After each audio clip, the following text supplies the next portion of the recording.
What is up, everybody? We're running a little bit late here, but that's okay. We're kind of just doing some last minute additions to our list. For those who want to play along with this, as far as the categories, I actually do have it filled out in the actual video description of this video. So you can actually copy that, make your own little, and then fill it in if you want to, if you haven't done so. Or you can just sit back and relax, and you can just complain about your favorite artist or writer who did not make it into this, You could have said we were checking it twice. Oh, that would have been good. Oh, I'm not Santa Claus. I don't check things twice. I'm not that old yet. Although that beard's getting there, man. I'm growing it out so I can get the switchblade beard. So you're switching from the Wheeler to the Switchblade? Yeah. Good choice. Yeah. Although Wheeler's pretty good. He picks his spots really well. Hey, that's just a rumor there, Evil Black Cat. This actually isn't Jay. This is actually an AI. Mm-hmm. J.I. Jartificial intelligence. Artificial intelligence. But while we're waiting for Zach, though, I can show you out the books that I got. Figure. We got nothing else to do right now. All right. I did get some more Whisper today. Cool. What was that? Boy, I'm glad Jeff made that joke before me. I'm so glad because I'm kicking him out now. Good. Can you hear this? It's the boot kicking you out. ASMR. All right. So, paying no attention to the actual stickers. The stickers are actually old stickers. They never took them off, but these were for $1. So I got fill in more. So 24 Whisper. Oh, cool. So I'm just really filling it in. Like I'm only missing about less than 10 books, I think. No, I got 25. Oh, that looks that's a nice family-friendly cover. It's Stephen Grant on this one, and Rich Larson returns. Again? Yeah. Any relationship to Eric? No, spelled different. And then we have Stephen Grant and Vince Giron. Giuliano, Oh! Yep. Number 26. who ended up, I believe, doing the art on a bunch of Manhunters in the second series. Oh, nice. That's the Sounds of the Lambs Manhunters, right? That's what? Sounds of the Lambs Manhunter. Oh. I don't know. Yeah, that was the first book. So, we're 28. Yeah. Oh, Red Dragon. Anyway. Kind of glad to actually be able to collect these and have Is more. this 90s first stuff 80s. right here? 80s. Still 80s? Okay. Yeah. Yeah, first was essentially gone by 91. Okay. So, and then 30. We'll jump here. So, still good art on this. So, Well, I'd say better. I like Epting's better than Larson. well, that's actually emptying back on the book here. Yeah, so I said that. Yeah. And then go to jump to 32. It kind of looks like the black suit Spider-Man a little bit. It does. I was thinking that. That same more like Storm Shadow too, or whatever his name. Snake Eyes? Snake Eyes. Sorry, yeah.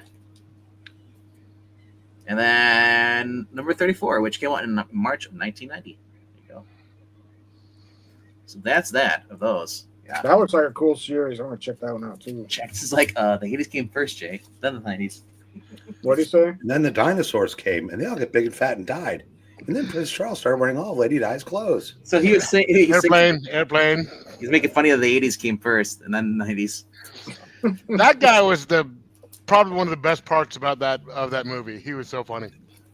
And Leon's getting large. It was a perfect time. The worst time they quit Pacific Blue. The last great decade. Yep. All right. So, started getting these too. Build my collection of these of Catwoman. Cool. Who wrote that? Was it Dixon? The annual is Gorfinkel, Ballant, and Hodgkins. Wow, I have no idea who any of them are. Well, Gorfinkel, he was a great singer. Yeah. Well, yeah. Yeah, he was in a duo with Sorman. All right, and then this is Glenn Weiss, or is that it? Weiss? Is it Mm-hmm. Glenn Weiss? Weis. So I don't know who that is. And then here we go from Scare splitting out of the page of Scare Tactics. Or Scare Tactics, Catwoman Plus. So Yes, they actually named the character Scream Queen. and that is Dixon with Williams and Lanning. And then we get to issue 0 of the 1993 series, which I did not have. There you go. If you didn't know it was 1990 series, they really told you right there. This is the shop that puts stickers and everything. As long as they're doing it on the bags, not the actual comic. Yeah, exactly. Well, they used to do it with the quarter books. And then number 1. So 9. No. you're giving it a 9. That's what I gave when we ranked it before. Oh, well, I paid 8 for it. Number 2. That's a 10.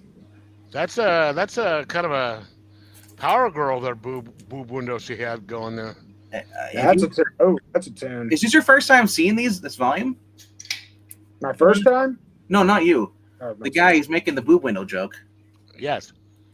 You've never read this Catwoman series? No. Wow, you missed out. Mhm. Joe Duffy was awesome in here. They actually had a female writing a female character, and they didn't write her as being gay. What? The nerve of that woman. Mary Jo Duffy. So you also get the crossover event, like where actually gets to learn. She meets Bane and basically has to take out Bane, or at least you get to learn about his father. She goes to the Dinner island. and drinks. Yep, Cool. dinner, drinks. Which crossover was that? Was that 0 Hour Blood? What's it called? The one I just had. No, there was that. With, No, those were all done in annuals. The Blood, whatever. Bloodlines. yeah, remember? Yeah, she went and because Bane take over. This is the time when Batman broke his back. And this started. That's one of those had Solo Sequoia's first appearance. Then he be yes, thank you. I was just gonna Yeah. Those covers are awesome. Did he have the little red necklace at And that then point? and then Jacob Fatu, and then 50 other Samoans. I don't bother to learn their names. Yes. One of them's a werewolf. Where? Exactly. 10. So Yeah, but Evil Black Cat Heather Antos is the best. You should know that. She's in the 11.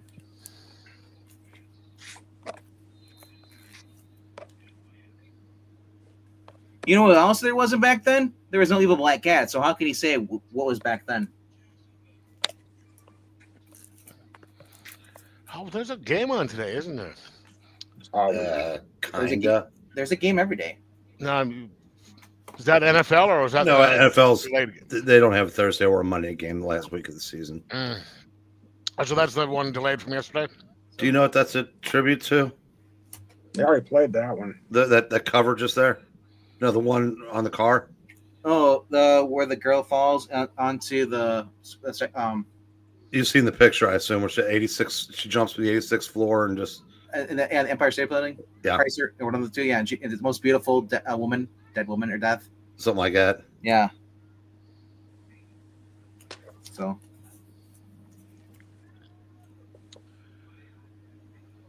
Yeah, we're getting into. There was a tie in the Night's End, then we starting past that. We're 17. So. He said pretty much almost got the whole entire run now. I think I had this a second copy of this. I know I had this before. Somewhere. And jump to the 24. So, Does that got Kiefer Sutherland in it? no, but it's got better the jokes than you. Burn. No, he wasn't on this. He was on Wonder Woman at the time, I think, right? Perez. In the 90s, 95, I don't know what Perez was doing. 96? No. Some kinky, I would imagine. Yeah. No. So 34.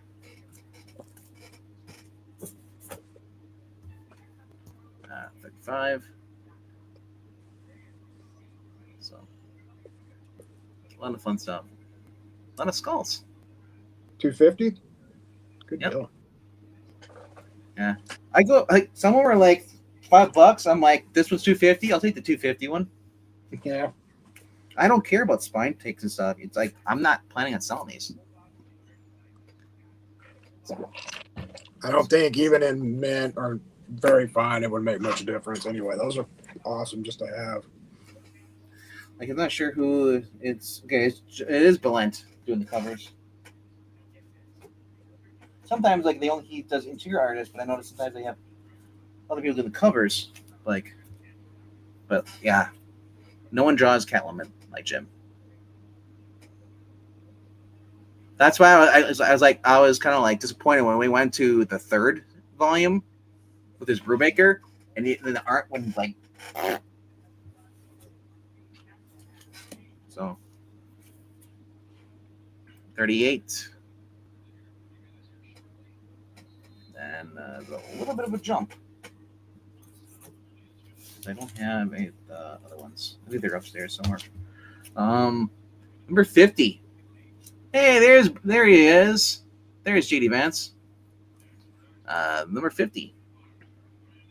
So bring 50 issues. Paul Bunyan just joined us. It's not Paul Bunyan. That's Where Yuta. I was gonna say he's got a Yuta going. Araya. Number 51. Yeah, Huntress stocks. No sound, Zach. Yeah. Plug your microphone in. Or unmute it if you have an individual mute. I had to redo my whole setup last week. No. Okay. All right. So then we get Doug Mention on the book here for number 52. That's awesome. Wow, that's really good. That's an awesome cover. Yeah. Just showing off the Catwoman books, and we'll get going as soon as Zach's ready. Then Guy Gardner. That's what I was thinking. no, I don't know who that is. But she seems to be taken with him. as he's dropping skulls out of his man purse.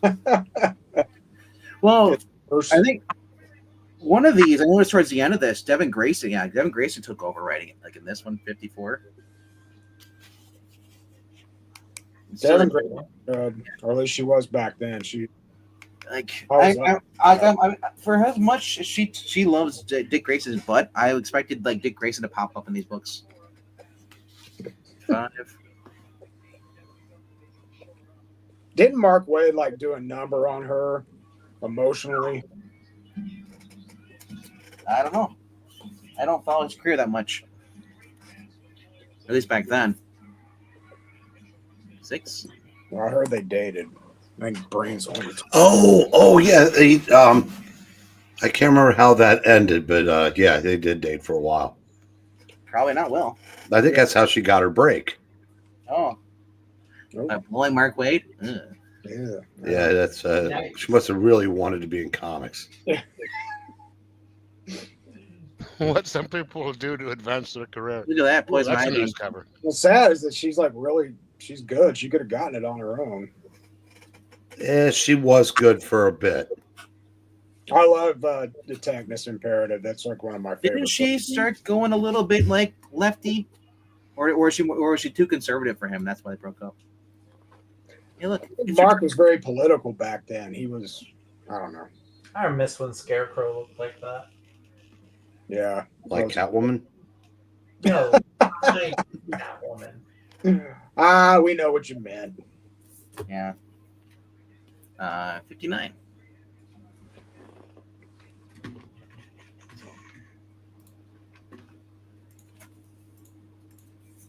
Yeah, just some of these covers with the Scarecrow kind of get trippy. Then we get the Fear Toxin. Oh, that's cool. Yeah.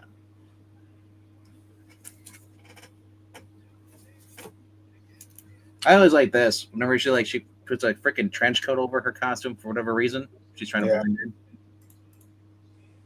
I'm normally not a big fan of the purple suit, but I'm really loving it with these covers.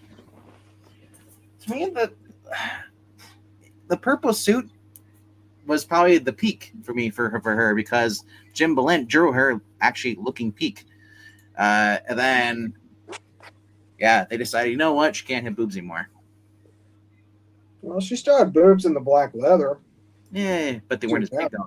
She got a reduction. Yeah. Hey, I Well, like she's been her doing trying to the- jump over lasers with those honkers hanging down. Okay, and it was amazed me how she was able to do that. Talking about a special set of skills, she could teach Liam Neeson something. You better not say she'll get a bang out of this. Who did that cover? This is still Jim Blent. Wow, that's good stuff. You can tell by looking at the size of her boobs. I said, outfit, hip ratio. Well, it was all about big breast in the 90s. It's one of the good things about it. Why the 90s are so popular. That's why Power Girl's so popular. Big In the breasts, 80s came along and ruined pockets, everything. Hijacked chains. You know, Yep.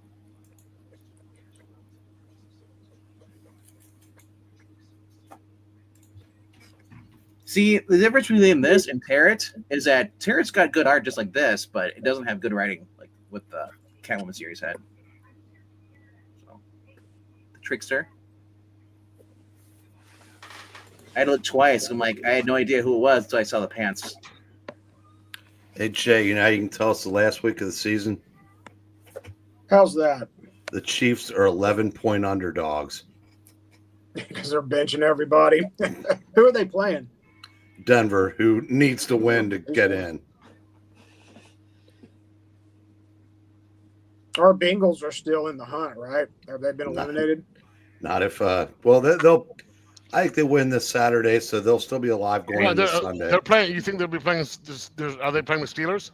Yeah, the Steelers will know by kickoff whether or not the game matters, and it won't because all the Browns have to do. I mean, all the Ravens have to do is beat the Browns. I've given up on the Steelers this year. I mean, they started out so well, and now it's just like whatever. So I had no idea. Same thing every year. I had no idea that Jim Ostringer did a run in here towards the end. So that's kind of cool. When I was picking these up, I was like, "Oh, Jim Ostringer is actually writing Catwoman." John. Sorry, Jim, John, it's the same. No, actually, They're actually it's two two very entirely different different things. Have you met a Jim Ostringer? I'm sure there is one somewhere, but I don't think he writes comics. Now, Jack and John can be the same. Who's Jackie John? What? Yeah, I knew that was coming. Oh, I did follow up with that. Number 76. Penguin. Ooh, No Man's Land. I still got to read that. I've never these are- wanted to be. Have the been putting an Penguin omnibus in my yet? life. It's got an omnibus. It's got no, I don't have an omnibus. I have So- the volumes, the trade. I saw this cover and I kept going back. Oh no, this is like that Tom King Penguin in dating, Catwoman story. I was like, Jay, if they put them all in one omnibus, it would be the size of one of those Taschen books. Well, it would honestly have to be like It would be pretty large. Because if you count Cataclysm and Road 2, it's That large. lasted longer than Nightfall, didn't wait, it? I thought you were talking about putting Catwoman on the best because her boobs would be so big. Yeah. I don't know if it's Omnibus. larger. I have the 3 omnibuses for Nightfall. That's All right. actually they may be similar. 78. Some person named Carlton and Johnson. Your doorman. I'm so excited.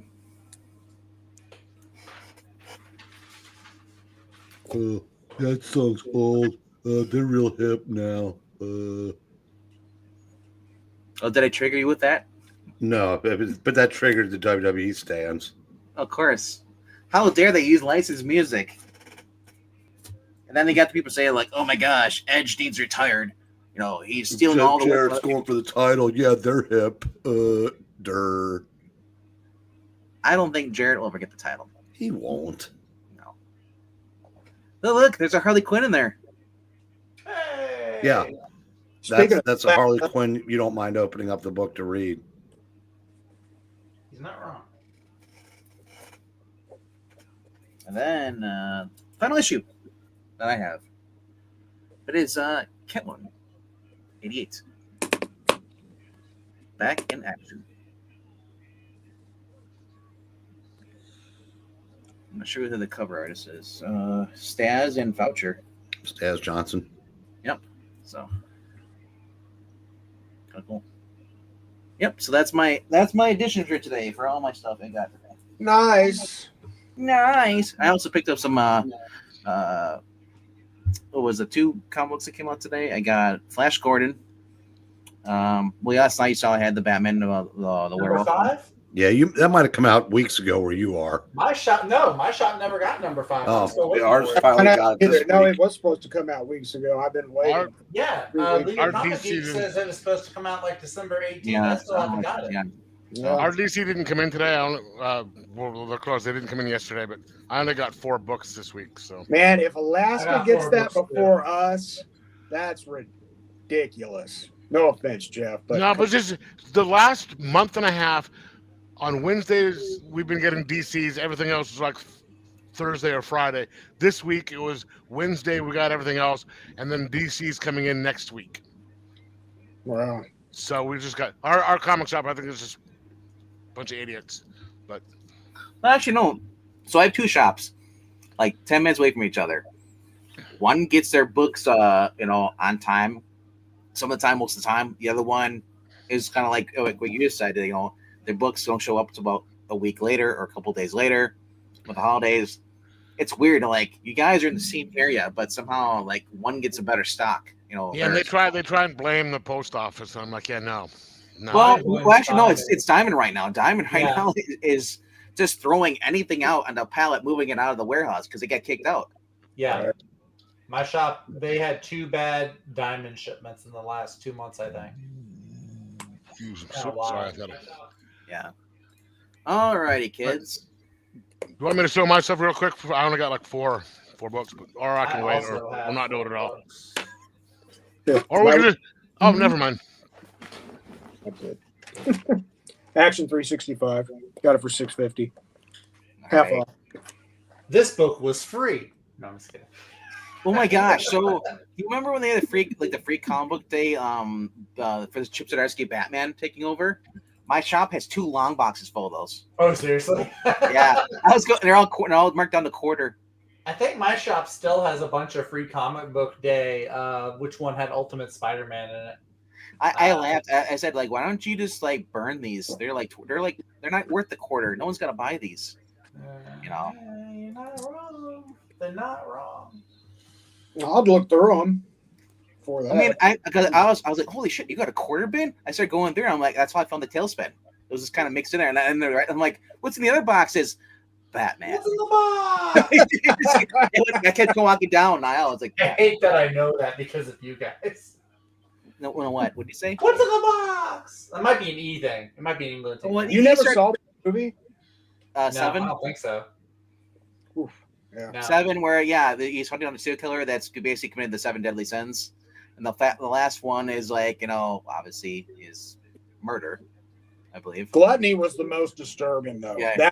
Gluttony usually is. But like, who is it? Is it Kevin Spacey? Is the killer serial killer? Yes. Yeah. And it's and Morgan Freeman's in there, plays it. He went uncredited I for know that the movie movie because he you're didn't talking want. about now. Morgan Yeah. Freeman, I know the movie you're talking Yeah, about. he went uncredited for that movie because he had just gotten done doing The Usual Suspects, and people would have known right away that he was the bad guy. So I just felt bad for like the wife in 7, and also the wife in ICU. You remember, you guys ever watch ICU with the Stallone, where he's a detective, and then his wife answers the door and a drill to the face? No, I never saw it. No. Oh, you?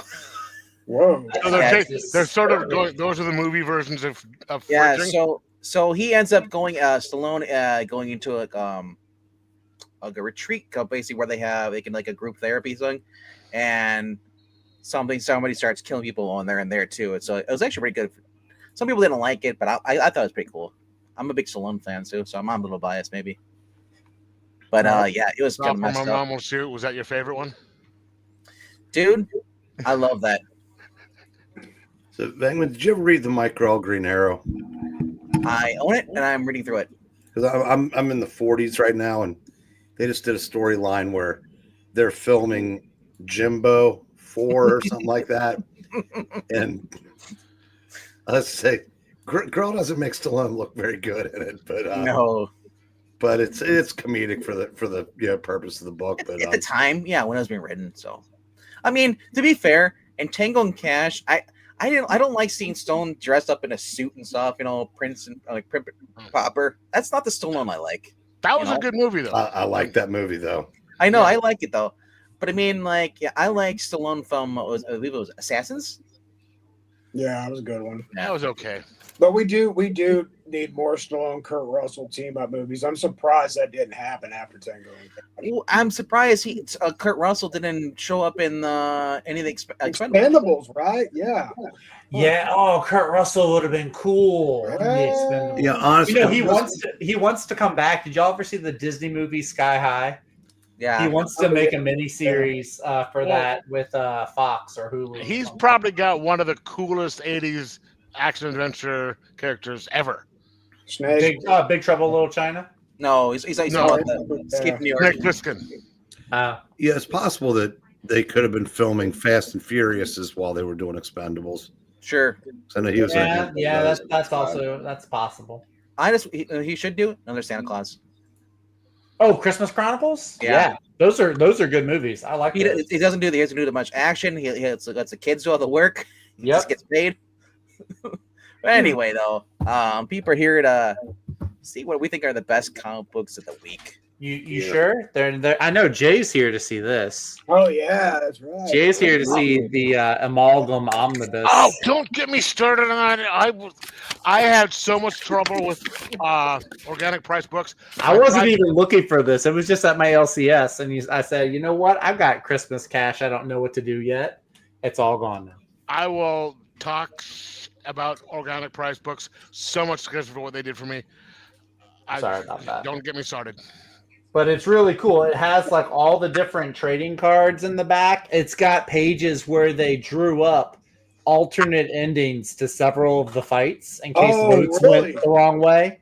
It's actually really cool. I have that on I'm order. really going to get a kick out of it. It also has the full access mini series in there as well as like That's Marvel versus DC. Full accesses are the best part of that entire crossover. Yeah. They really are. It's awesome. Okay, I'm done. I just wanted to show that off. It's okay. You're welcome to show off as much as you want. I'm just trying to get the Jeff wants to show off. as he should. Okay, I got this because we didn't have our stuff. What is that? Parasocial. Parasocial. Right. Never read it, but then I got this. They had it for $15. So Oh, and nice. I heard you guys talking about it, and I could not put it down. That's a good pull. It's a really good pull. And the only reason I got those is because this is all I had for the shop because our DCs didn't come in. I picked this up, and the art was horrible, so I didn't even bother reading it. Really? I hate it when that happens. Ultimates. Nice. I got that one. What if Galactus picked the Hulk? That was pretty good. Did not get How did Breen get kicked out? That's weird. And I then think when you full screened or when you change screen on Jeff, maybe it. Oh, I was like, "Where's Breen?" and then the Terror and the Fury. He went to hang out with E. I finally got the Christmas Rockefellers issue that my shop did not have. Oh. So that was fun. That was a good read. Hey, Breen, I think you might like this. Wait, what'd you get? Yes, that is cool. Christmas money. I use that. Oh, so You know what's Fangman when that happened? Yeah. I'm going, wait a minute, there's 4 people there. Who the hell's gone? Because I was like, where the heck is he? I was like, Breen's not in there. I'm like, wait, I think I kicked him off by accident. This issue.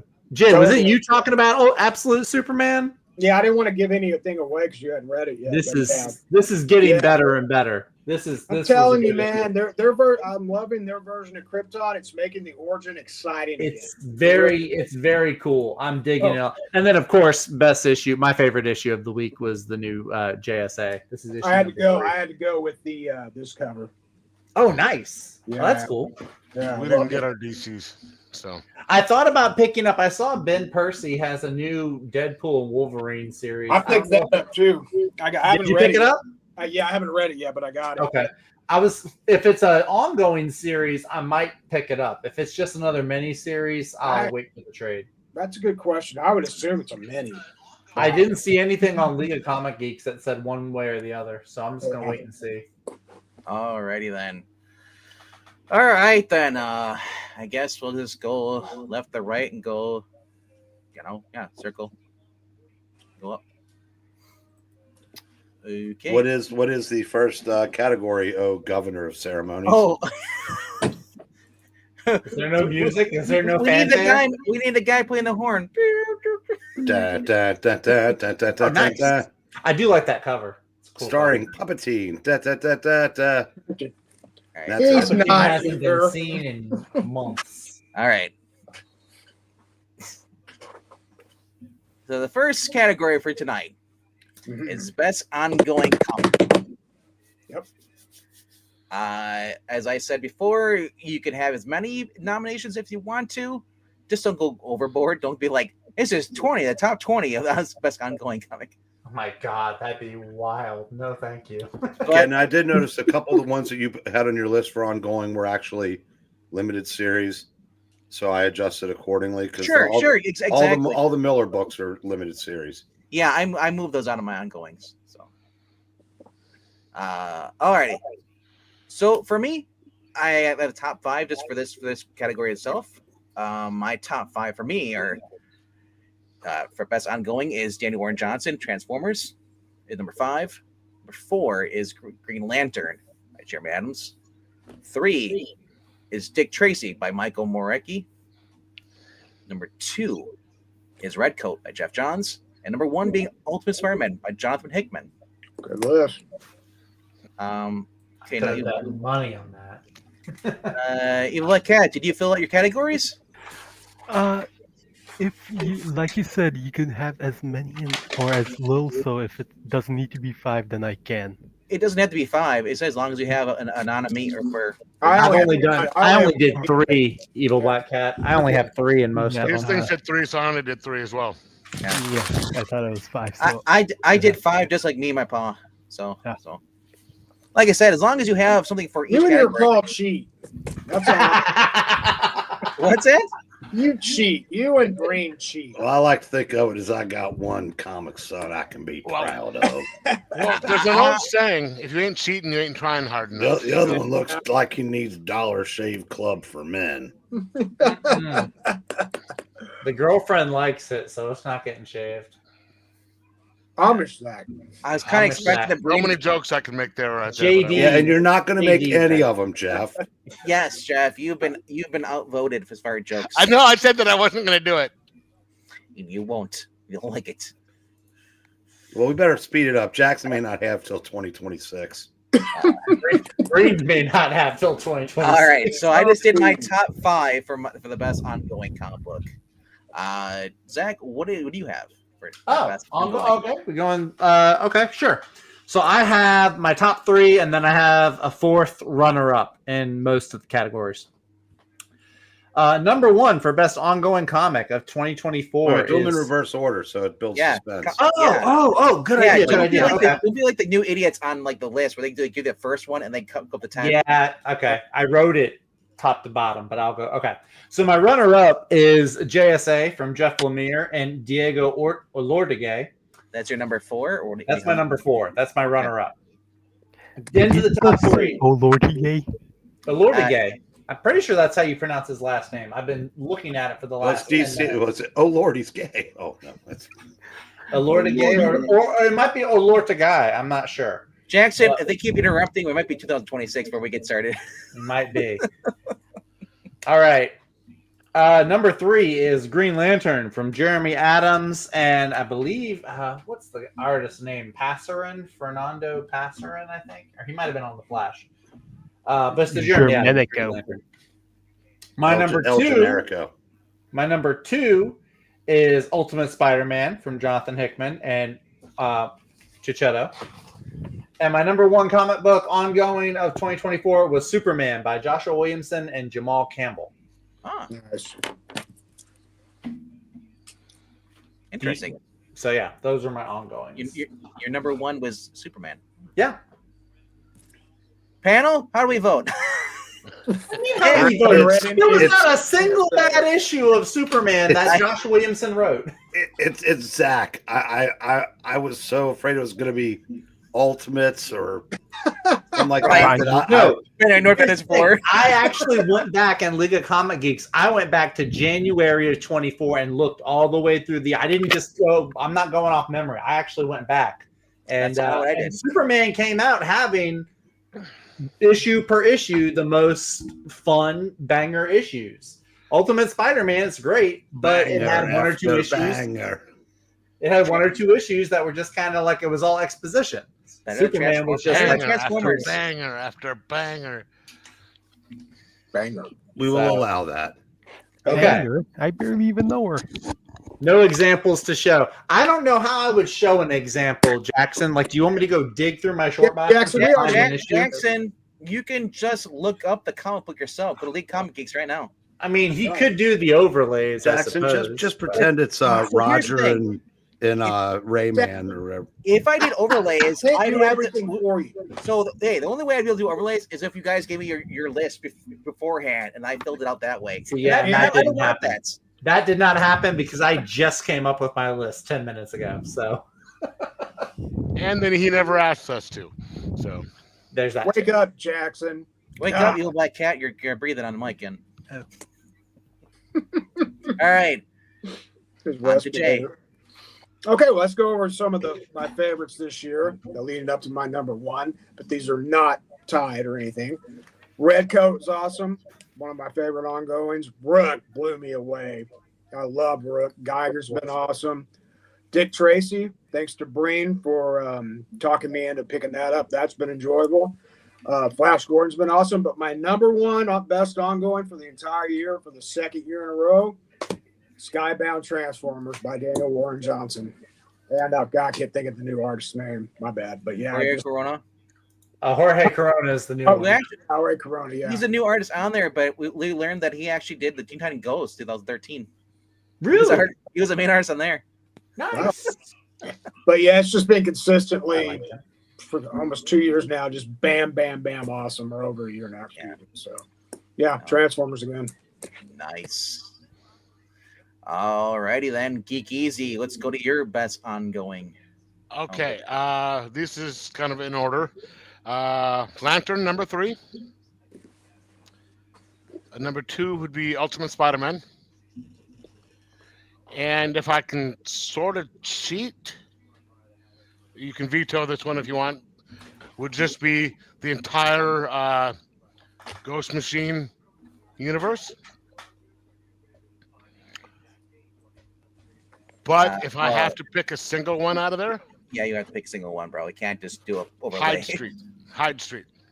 All right. Oh, interesting choice. I know there's only two. I know there's only been two and a half out of I there. don't- But I mean, no, that's not just Hyde Street versus all the other ones. It just I seems mean- like a very interesting choice. they're all incredible. But I just, and the only I'm not hating on it, by the Yeah, way. I'm Geiger just- is a little bit low. The rest of them, but they're all just so good. I really can't choose. But if I had to pick, I'd have to go Hyde because I'm a horror hound.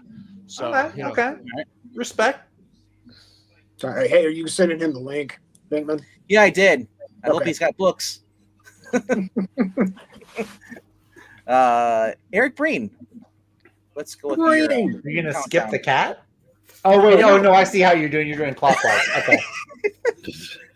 I was looking out for you, cat. I was looking out for you. Sorry, my bad. because you hate cats, right? You love dogs. I'm just glad I had now one.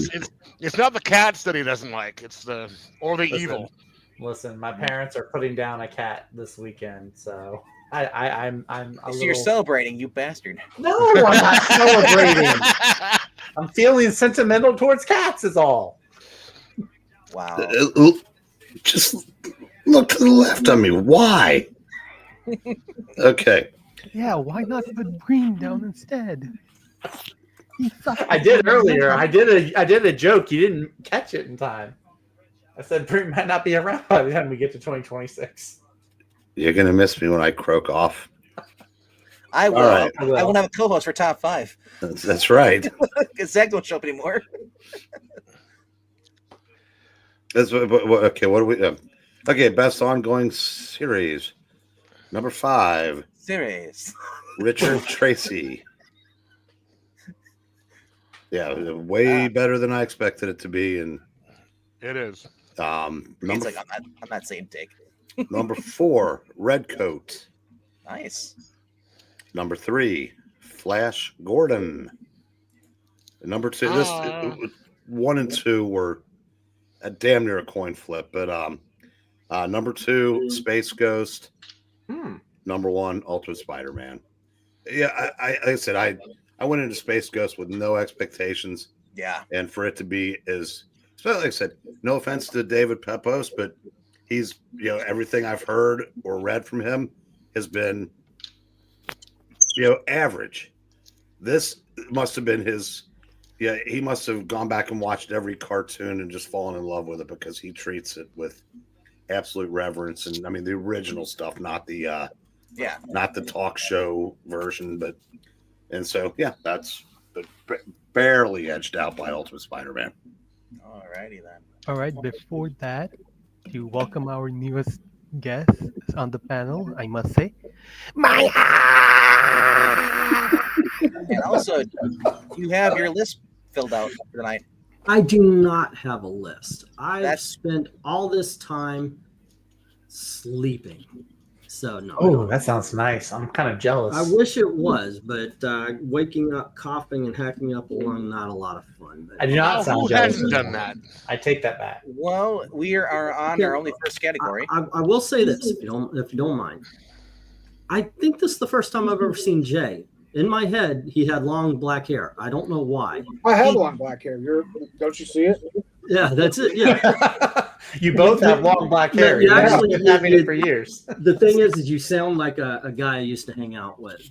And so I was like, well, yeah, it just kind of went to the freaking 1980s. So, yeah, and that's it. So I was like, okay. No, 'Cause I I remember you. quite some time. So Yeah, I remember you made a couple of jokes about you and I having similar haircuts and all that. Yeah. Kind of stuff. But yeah. it didn't change the fact that when you would talk, I just pictured my friend from a long time ago. So from a distance, Jay looks like Tom King.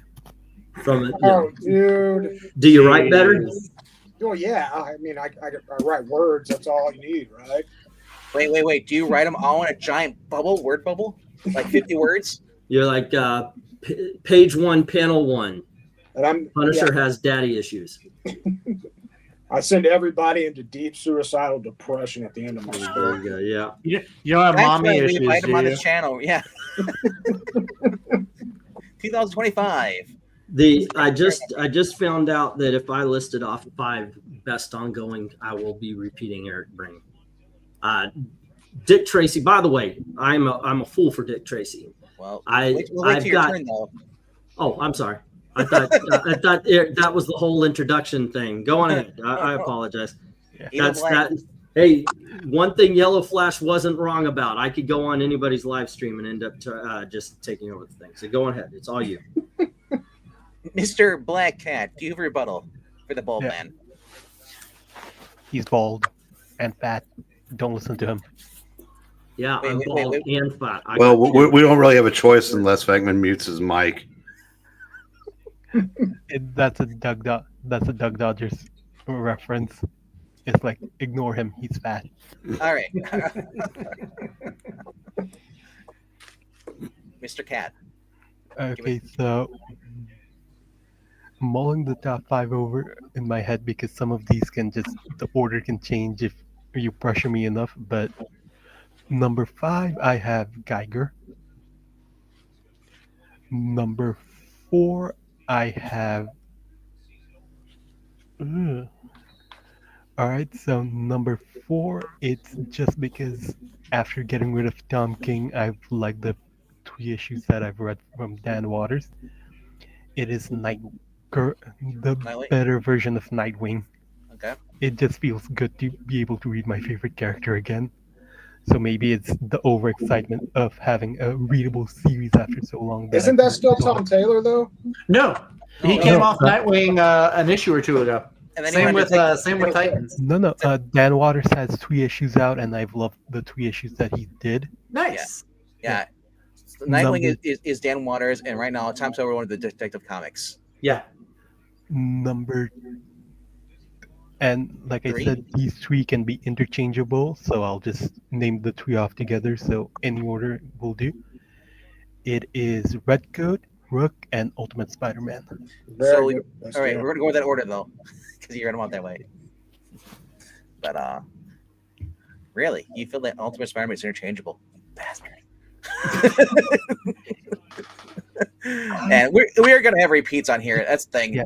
because I've tried to make mine as different as possible. okay, Well, boy your taste in comics pretty much makes that a guarantee. That's true. It's true. That's why you need me. don't be like your twin, your boy Zach. Don't just give us like Whoa, some bad whoa, things. whoa, whoa! He is not my twin. Okay, I had one comic book twin, and his name was Skip. Zach is not my twin. Your boy Zach. He is an Boy, Zach. imposter. Sorry, Piker. Or sorry, Riker. Sorry, not Piker. Richard Riker. Who's that? Captain Riker. Star Trek. Oh. Star Trek There was, a William Captain, Riker. there was a Christopher Pike at the very beginning of Star Trek. Pike, I know. Riker, I have no idea who that is. Ripley's Believe It or Not. There was a Christopher. Oh, that guy. Okay. I just feel like there was Zach's also got a- Christopher Wow, that's Pike. sad that he knows Ripley's Believe It or Not, but he doesn't know Star Trek: The Next Generation. You know what though? It was more popular. Bored me. Anyway, It wasn't It believe it, or does not. look like you it was just on. It was returned for another your show. Arctic trip. It was. Do I look like I was with what's his name in the Arctic and the Thing? I was thinking more like if you Not, put on, not that cool. I'm thinking more No. like the Big Bang Theory. no. I'll take it. I'm I'll take thinking it. of that Cornelius guy from Rudolph. You kind of Cornelius Red. If he's got a pitchfork, just lick it every so often. Cor- I don't Cornelius know. from Planet of the Planet of Apes. the Apes. That I know. That one I know. What was it? No, it was Cornelius. God, what was his name? Cornelius, Yukon Yukon Cornelius. Cornelius. That's it. Yeah. I like Don Cornelius. Sounds better. But anyway, Zorro's gay brother. Well, it's a good thing you mentioned something about Soul Train because has been derailed. I'm sorry. What did you say? It's not Soul Train. I'm old enough to remember. It's the Soul Train. That If makes I wasn't sick, I could do that better. all right, let's get this train back on the tracks. So E, it is your turn. Okay. Now, obviously, I gave up reading a while back. I picked up a couple of things recently because I'm fooling myself into believing that I'm going to go and actually read new comics. The last I only read the first issue, but I got to say, so far, I like Jeff Lemire's JSA. So I would put that up there. I've got the second issue on wing. Dick Tracy, awesome. So that's 2. I'm trying to think what were ongoings that were. Does it have to have started this year? Majority of the No. books at the beginning this year.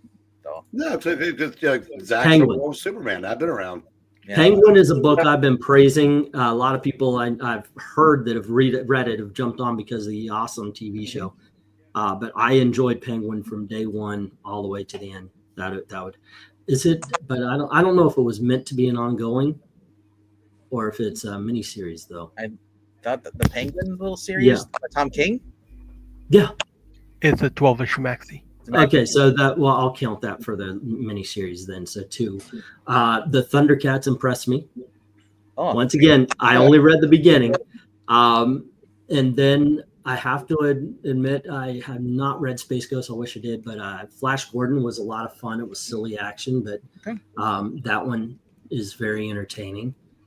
Oh, goodness gracious. What are some, okay, hold on. I did open up books that came out this year kind of thing. Let's see if, Ultimate Spider-Man, I know everybody's jumping on that game. I thought it was all right.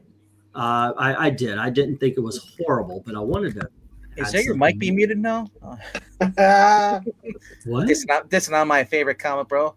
No, I'm not saying it's bad. It's just I didn't think it was the cat's pajamas everybody else did. You've been hanging out with Wes too much. I wish I'll tell you the book I wish I read was that Batman First Night. I never got around to it. That was a good miniseries. Yeah. I guess just by default at this point, I would have to go with Alan Scott's Green Lantern. Oh wait, no, that's a miniseries. That's a miniseries. Yeah, Ultimate Spider-Man would be. Can we just boot the guy? Yeah. Can we just? I don't want to be mean in 2025. You liked Alan Scott's Green Oh, Lantern? baloney. Joking. Baloney. Zach, Alan Scott. No, I did. No, wait. Skeeter is a miniseries. Green No, Lantern's I ongoing. did a Yeah. issue to issue bad comic beatdown on that. That's right. Okay. Yeah. So That book is so he gonna has be the worst list. he's nominated a Tom King book and Alan Scott Green Lantern. Yeah, no. Yeah, I'm I not don't know if he's nominated. trolling or if he actually legitimately likes him. But you know what though? If people like Tom King, that's I the told you, Tom King Hey, is his good for a vision- little bit. I've his- never backed off that. I just say he kind of breaks down at the end. It just Like, worries me when someone's making a That's Superman movie and they're praising Tom King. Yeah. Well, Brady was reading Danger Street for a while. Yeah, Yeah, the the first half was really good, then it started falling apart. Hey, in Bree's defense, he can't remember when he read it. That's fair. He Yeah, read the DC first issue. I also special. have no recollection of giving you a Oh. Hey, there we got him on camera See, tonight. I don't remember doing that. All right. Oh, that's funny.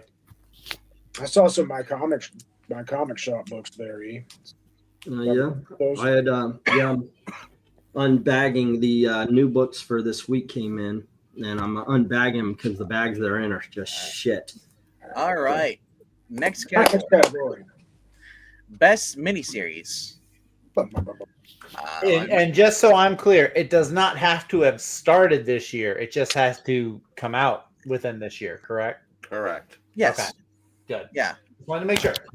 Zach and I might have like- the same one. If 2 issues started in like December or November and then it went over, it still counts. Okay. Yeah. I don't think that is quite that Are extreme. you are you questioning for like for Duke No. or one of those? Okay. No. I thought one of those started in 2023. I think Duke started at the beginning of this year. Maybe two. Duke's, the first issue of Duke was December of 23. Okay. Well, there you go. Okay. So I'm off by All right. Okay. My number 5 for this, and like I said, you don't have to have 5. You can have 2 or 3 or even 1's allowed. You know, my number 5 for me is a book by Joshua Williamson, Cobra Commander. It's number 5. Normally, if you ask me like, "Oh, do you like Cobra Commander?" I'm like, I watched the cartoon here and there, but I wasn't a big thing. So it's like, it was really well written. And I love the fact because this is a Skybound universe where they're going back, they're sticking with the 80s, and they're keeping it not PG, but they're amping up. So Yeah. Cobra Commander is just down there ruthless in this. I love it. Number 4, Batman Santa Claus Silent Night Returns by Jeff Parker. Another fun series. If you've ever checked that out, it's just fun for everybody. Number 3 is Batman First Night by Dan Jurgens. I gotta check it out. Great art, great story. Did Dan do the art in it too? No. Mike Perkinson. No, Mike Perkins. Okay. Number 2 for me is Kosher Mafia by David Hazan. This is a series that caught me in That's a mini? Yeah, it's a miniseries. Oh, I didn't know it was a mini. Okay. Yeah, I only went for like 5 issues. Oh, wow. Or 6 issues, sorry, 6. The last one comes out later this month. Okay. And my number 1 is Batman the Long Halloween, The Last Halloween by Jeff Loeb. That is it's considered a maxi series, but you can throw it in there with both. I don't care. You know, I don't want to, unless you guys want to add another freaking category. I'm cool with it just being. I'm okay. I'm okay. I know, right? I'm okay. All right. Looking here, let's see what Undead Quinn's got. Are you Undead Quinn? Are you doing? Undead Quinn, he put some ongoings up here at the top. He had top 3 for ongoings. He had the Sacrificers, Transformers, and Flash Gordon were his top 3. I don't know if that's third to first or first to third. I don't know, but and then Transformers is number one. I'm guessing. Transformers. Yeah, okay, yeah. It looks like Transformers, Sacrificers, then Transformers, then Flash Gordon. All right. Okay. Yeah, I didn't see it. I started putting other names like Batman, Dylan Dog stuff. So if you're gonna do that, put the category, and then like put the thing. Or I can type in the category, and you guys can just type in whatever your list is. You want to do that? No, but yeah. So that was my list for best miniseries. Zach, I'm going over to you. All right, starting off, my runner-up, honorable mention, if you will, for 2024 was Justice League versus Godzilla versus Kong. Oh yeah, that was pretty That good. was a fun miniseries. Everything you want from a popcorn movie and a comic book. I forgot about that. Yeah. See, yeah. Well, I was back. I think that was last year for some reason. First half of the Oh, it first was. half of the year. Yeah. My number 3 miniseries for this year was The Flash Jay Garrick from Jeremy Adams and Diego Olortegui. My number 2 miniseries of the year is Nightclub 2 from Mark Millar and the artists that I did not think to write down. I feel so bad not crediting the guy. He does good work. But my number 1 miniseries my number 1 miniseries for 2024 is Duke from Joshua Williamson and Tom C. Riley. Or I think it's Tom C. Riley. Yeah, it is. But, yeah. Absolutely fantastic miniseries. Sets up the whole G.I. Joe side of the Energon universe. Mhm. The art's great. The storytelling's great. I'm just now realizing I put 2 Josh Williamson books in my number 1 spots. But it's worth it. You know what? I think it works. If that's what you they're do, both man, great. like in your list, he's getting a queen sleep. It's it. Well, for the number 1 spot, as we go down, it's going to change up a little It bit. looks like Unacquainted is his miniseries. He's got this 3. He's got Soma, Batman Dylan Dog, and he said Beneath the Trees When Nobody Sees is his number 1. That's one that Grok said was a really Grok. yeah. I typed this is We just have for Grok fun, just for kicks and giggles. I wanted to see what Grok said were the best comic series of the year. And So I when I bet first, this was better than CBR's. yeah, I bet what- it was totally a little more hey, legit. when I heard there was an app called Grok or on Twitter, I'm like, you mean Gronk? no, Gronk is who reads it to you. If you That'd be mean Gronk, awesome. that would be great. Gronkowski? Yeah. I would love that. All right. Nintendo.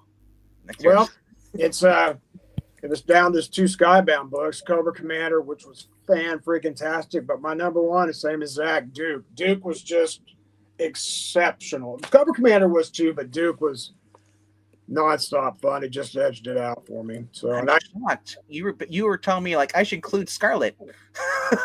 I bought every Scarlet book and every Destro book, and I think I've only read 1 issue. That Dude, first one, if so you have to read one of them, Destro is worth reading. Yeah, I Destro do. was really good. I really don't want Scarlet was okay. It was kind of like some lackluster Black Widow issues, but it was all right. It wasn't terrible. I did not like the art, the cutesy teenage Yeah. popper look. I hate that stuff. So, yeah, not my thing. It kind of reminded me of the Power Girl art. The who? DC Power Girl or ongoing series. Oh, okay. Kind of reminded me of that kind of art. Like Amanda Connor, that kind Yeah. of. Yeah. Was that Connor doing the interior on Power No, Girl? Megan It's not Connor's the not recent doing. I don't think she's doing Power. The recent Girl. one with Paige. Oh, that's what Leo Williams. That's. No, Liam, yeah, there's the No. writing. But anyway, though. Yeah, I know. Yeah. All right. That artist is going to be known as David Baldion Mr. Geeky. Bobby, or Eduardo It is your turn. Benfica. All right. We're going to go number 5, Kosher Mafia. Okay. Number 4, what was that one? The JLA Godzilla. 3, Nightclub 2. All right. And number 2, Long Halloween. last album, yeah. And of course, my number 1 being First Night. I loved that. That was fantastic. I still haven't read any of those issues. What, the first night? Yeah, first. No, not first night. I'm sorry. I'm thinking of Silent Night Returns. Sorry, first night. I did Oh, the read. Christmas one. Yeah, I still haven't read any of those. I didn't get them, so. Here's this. Here's the thing about this book with Jeff Parker. You don't have to read the first one. They give you a little summary about what happened in the first one, and that's all you really need to know. It was a panel. That was it. Yeah. But alrighty then. E, are you keeping track of all these? No, just kidding. I know what in Spirit Awards you'd always like write everything down. That's how it's it's kind of nice. We don't have to do that. No. You know what though? I'm keeping them down so I can make my own list when it's my turn. I'm not doing anything official. I was gonna It's say, not do you my forget? channel. That's okay. I know, but I'm sure it probably eats it. You're like, I want to write these down. Yeah, if it were, then yeah, I probably would be just okay. Yeah, like I said, we got one person participating in the chat. It's like, and that's how usually it goes with the Spirit Awards. So I it's think okay. Jackson left. Well, yeah, he was expecting us to go 2026. He's gonna come back then. That's right. Mr. Green. All right. Let's say this. You know, it's a good year when Batman, Robin, year one, Long Halloween are in the honorable mentions because there's still a long way to go with this series. Yeah. My number 5 is Prodigy. No expectations. I can't believe how good it is. Nice. Number 4, and I have young Venkman to thank for this. So you got me to go back and revisit Batman Gotham by Gaslight. Oh The yeah. Kryptonian Age. Where's young Bankman? Yeah. I'm turning 40 this year. I'm not really. Look, I see 6 kids here. Well, thanks. And a cat. Yeah. Who counts as one of the 6? Number 3, Johnny. I think those are the angels here to take you away, Breen. Oh, I could only wish. Probably 5 kids and a teen, but I think I'm a little older than these guys. Yeah, number 3, Johnny Quest. Okay. So Nice. kudos to Joe Casey for really capturing the spirit of the 60s. It really is. I see what Clint did there. I like that. Yes, we are now streaming to I Love Comics and Geeky not Geeky Show. I was gonna say Geeky Easy Show, Geeky Puppet Show, where we've Sorry, I should have done that when I just jumped on, but when you mentioned we have one person participating, I was like, wait a second. Well, Why don't I hook it up to I Love Comics? And you guys tell us what you think as well. This is RDV's show. I'm sick as fucking coughing up a lung over here, so I'm mostly mute. But as we go along, we want to hear what your favorite ongoing is. What is your favorite miniseries in any topic that we touch on? For me, thank you for making me a part of this. Yeah, well, I was in the middle of one of mine until you interrupted. So Okay, well, I interrupted to explain to everybody what's going on. So But there you I'll go. just quickly. I'm I'm sorry. I'm back to mute. no, I said thank you for setting me up for that joke. Number 2, Kosher Mafia, excellent series. Great story, pedestrian art, but this is one where the story is good enough to make up for any deficiencies in the art. Number 1, Batman First Night. Nice. So for those who are catching up over on I Love Comics, that was our third category we're on right now. First one was best ongoing comic book, and then we're on a second one. Yeah, right. We're on best miniseries.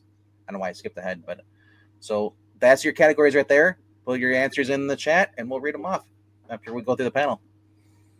All right, so Evil Black Cat, is your turn. What do you think are the best miniseries? Well, I've only read 2 miniseries this year, so that's not off to a good start. One of them had only 1 issue come out, which was Batman Dark Patterns. And the other one was Batman and Robin Year One. Even though I said I am anti-Mark Waid, it is, if you give me a Batman Robin Year One story, I will go after it. And yeah, It's not as good as the original Robin Year One, but it's not that bad. I kind of like it. Honestly, it's for as much of a douchebag Mark Waid is. I appreciate he's not putting that douchiness into the comic books. No, that's because these were already written. Well, I know I meant before the election. I understand that, yes, but I mean, Prepare for 2006's champions all over again, very, very, very soon. Yes, Marania, this is a simulcast. So everybody over on Love Comics, go over to the Geeky Puppet Show. So we have the numbers up over here. I'm just along for the ride. Yeah, we picked you up because you tried to run away. I did try to run away. I've been walking the roads of America for so long. That's why I have this. Where's your Smiley t-shirt?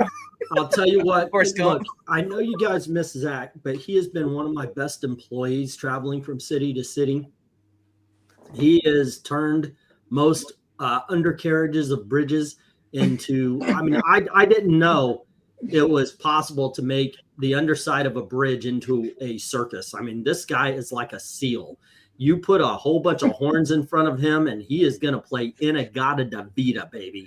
It is all 13 minutes of it.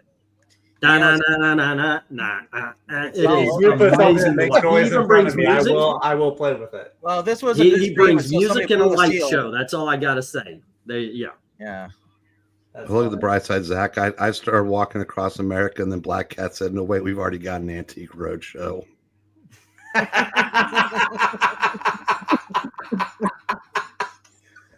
That's a good one. That's a really good one. Breen, you didn't even make it out away from the couch by the time it was dinner time, and you started at breakfast. Does that mean if you go hitchhiking, the person who picks you up is going to be one of the American pickers? Why not?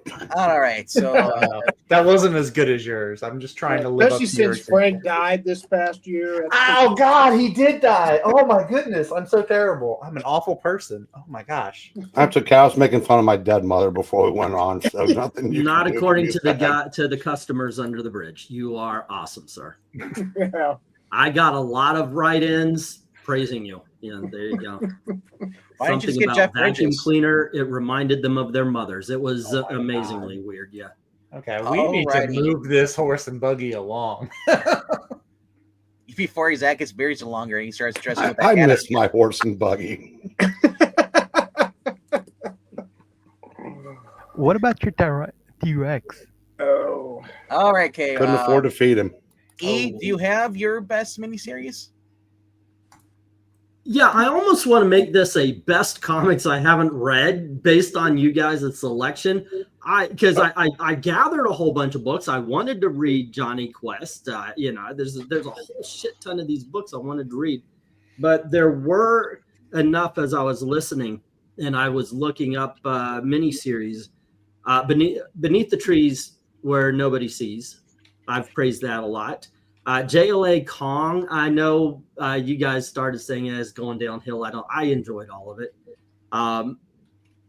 There was I did read some of the Flash that Zach talked about, and I do like the Jay Garrick run, and a book called Falling in Love on the Pathway to Hell, which is about a gunslinger and a samurai a female samurai who gets sent to hell, and they go on a road journey, and it's awesome. At least the first 3 issues. So there you go. I really have to get to new books a little bit more, I guess. But yeah, those are the ones that I mean, you're not buying books. You can still read them online, though. Yeah, that's true. It's not that. It's just that it's the time thing. You know, I've got a shit ton of books here that I haven't read through. Even some of the stories I already read, I bought the book too, but it's just sitting on a shelf. So I've been going in that route rather than. I feel you, man. I feel you, man. I've been reading so many new books. I even got to read the books that you have got for me. Yeah, and if someday I actually send them to you, you'll get the chance. It feels like is your new business called Enron? Right. Ooh, that's a blast from the past right there. By the way, we joke about it, but RDV has said, hold off on. So it's. I mean, when I can have a storage space rental for free. I know, right? I was thinking about it. I was going, God dang it, I'm running out of space. I'm running out of books because of all these things held.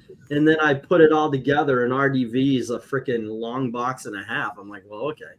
Yeah, I got it. I'm gonna start sending you at least the little boxes full. Yes. Just That's to good. get. Yeah. But I know it's one that you probably haven't heard of. You guys could probably speak upon, or you have some sort of working knowledge of three of them. The fourth one, Falling in Love on the Pathway to Hell. If you get a chance to find it, check it out. It is on Reading Comics, so at the very least, you could do that. I do recommend that one. Yeah. So, Falling in Love on your way to reading Tom King. Why do you have to ruin everything? If it's already ruined, and I'm just pointing it out, is it? Falling in Love with Tom King on your way to reading online. There you go. That makes a little bit of Read sense. a comic online. Yeah. Alrighty though. Best story arc, unless we have some entries for best miniseries other than Undid Quinn. Did you see any, Zach, at all? I didn't see in the chat. There's a lot of people randomly. For miniseries, let me scroll up here a little bit. I know you posted your stuff, but I mean, Yeah, well, who in disguise got here a little bit late. Me. Patrick Sargent said G.I. Joe, both Real American Hero and the new one. So he's talking about ongoings. He likes both of those. He also says Swamp Thing and Poison Ivy were decent. That is the one shot, I think. yeah. Is that the one shots? Okay. Transformers, G.I. Joe. Yeah, those are from Patrick Sargent. I don't see anybody else. Yeah, we've been going for an hour, and then so if you're just kind of confused what's going on, you guys came into an hour into a live stream. Clint says Duke, Cobra Commander, and Destro for miniseries, Transformers for ongoing, and then Valiant's Resurgence is his favorite event title, which I guess would count as storylines, maybe Okay, Arc. Yeah. story arcs. Yeah. So Sandman is ongoing, I guess, or miniseries. I don't think Sandman was a miniseries, the Wesley Oh, Dodds okay. Sandman. That was a miniseries. That was okay. a good one too. The Riley Rossmo one. That's my fifth. That's my fifth. I forgot it came out. That was in spite of the Riley Rosmo art. The story, it's Robert and Venditti. It made it good. Yeah. It was very good. Well, we haven't got to the one shots yet. We're just about to get there, guys. So save your one shot stuff because we're actually the category for the next one is actually we're going to be doing his best story arc. So from this year, from 2024, what is your favorite story arc? Now, for those who've actually read comic books here, you might there's quite a few, but I mean, There's a couple. there's also a lot of bad. Yeah. So I can only think of three, and it can be the story arc is self-contained, actually inside an actual I guess like I don't have a story arc for some of these books, but I mean with the name and title. Superman actually had a title for their story arc. They did this. They used to call it a series within a series, Yeah. like So Batman Year One. My number 3 is Rhaegar, we're not doing Jeopardy. Get that shit out of here. They actually made a comic about that. Rhaegar, you're famous-ish. No, so my best. So basically, go back to story. For story, for his, runner up is number 3. It's gonna be Transformers. It's just been a fun series. This new story arc, with basically we get an introduction to. It's not Soundwave. What's the guy? He's the purple guy. Shockwave. Shockwave is coming to Earth and just wanting to basically kill all the whales and turn them into Energon. Yeah, pretty much. Yeah. Starscream, and then we get the introduction of Devastator. Was just crazy. I love it. It's just been fun getting to see new Transformers pop up, be revived. Lita 1 joining, and just getting to see Cybertron, and then towards the end here, we get to see Starscream's origins. Him. Fight his origin. Yeah. Wild. Yeah. Absolutely wild. So I was reading the first issue. I'm like, when they revive her, it's like Jeff Farrar is like, "No, how could you? We're brothers." He gets Yeah, that's totally- Starscream Origin. That could be a good nominee for standalone. That was Yes. good. Yeah. Really could be. So Transformers has been great. Like I said, like I was really worried because they changed artists. There's only 7 issues into the actual series. So it went from Daniel Warren Johnson doing writing and art to Jorge Corona taking over the art. So number 2 is Superman, House of Brainiac. Probably the most excited I've been for a Superman story, just being modern, being able to read. Because Was they're that in really action, or was it on both titles? it was on both titles. It went from action to Superman. Okay. And it was actually really, really good. Don't read the ones that crossed over with Power Girl, but do read the one shot that came Yeah, out. yeah. Power Girl got shoehorned in there. You don't even need to read that. It doesn't matter. Yeah. Oh, that's But- right. Oh, yeah. Yeah. But I love what they did with Lex Luthor. You know, bringing in his daughter back into this. Even and just yeah, it was just a fun story. Yeah. And I'm a post crisis Superman reader. So Josh Williamson, actually did a really good job. And as Zach had said, not Ultimate Spider-Man was beat up by Superman for his ongoing. He just really loves Superman. He's like this really Superman just had better. It had more consistent, good issues. I'm more biased. Spider-Man was good, but I'm more Superman- biased because I've been waiting since 2007 to actually have a good Spider-Man book. That's why I just loved it so much more. Don't blame me, man. Yeah. What you could also argue that post-crisis Superman was probably about the same length, waiting for the story to go as good as that. But anyway, my number 1 story arc though of this was basically it was Redcoat, Jeff Johns. Yeah. The second run of it, or just as in general, is just amazing. And I Benedict Arnold being introduced in this, and then Benjamin Franklin, and possibly George Washington. And like I said, it's just a fun book. Simon Pure is one of those characters. If we had to do the best character of the year, and a new character, Simon Pure would be my favorite. Yeah, I would have to go with that too. new character. That would have been an interesting category to do. New character of the year. Yeah. Simon We could do it off Pure the would be cuff, up there. yeah. He'd get best, maybe best. He'd definitely get best new, but he'd probably get best overall as well. I mean, best supporting character. Albert Einstein, Yes. little Albert Einstein. Yeah. with bad English. Yeah. The only reason Simon might not be wouldn't be number 1 if best new character might be debatable because he's an actual person. But Albert is my favorite from Redcoat. Yeah, he's really good. Like, there's the comedy aspects to it too. Like, he's trying to remember. I forgot whether it was issue 2 or 3. It was right after they were trying to escape Benedict Arnold's house party. Yep. And they were being chased, and he's trying to teach Redcoat funny. that spell. Yeah. And Yeah. like, say the spell. And then it doesn't work. Oh wait, I think I got it wrong. It wasn't Albert, but it was that no horses were harmed in the stunt, Yeah. but most of them did shit themselves. All Yeah. right. They're on their way to the ship. Yeah. Zach, Yes. give us your best Okay. best story arc, and then if you want to throw in your best new character of the year. Okay. I don't know if I have a best new character. I mean, Redcoat's pretty good. They would almost all come from the Geigerverse or Ghost Machine, honestly. I Can't think mean, of any other Junkyard new character. I mean, well, not a new character, but Dick Tracy, Flash Gordon have both had like some new prominence coming into the year. favorite character of the year. Best character of the year. Character of the Favorite character of the year, Jimmy Olsen.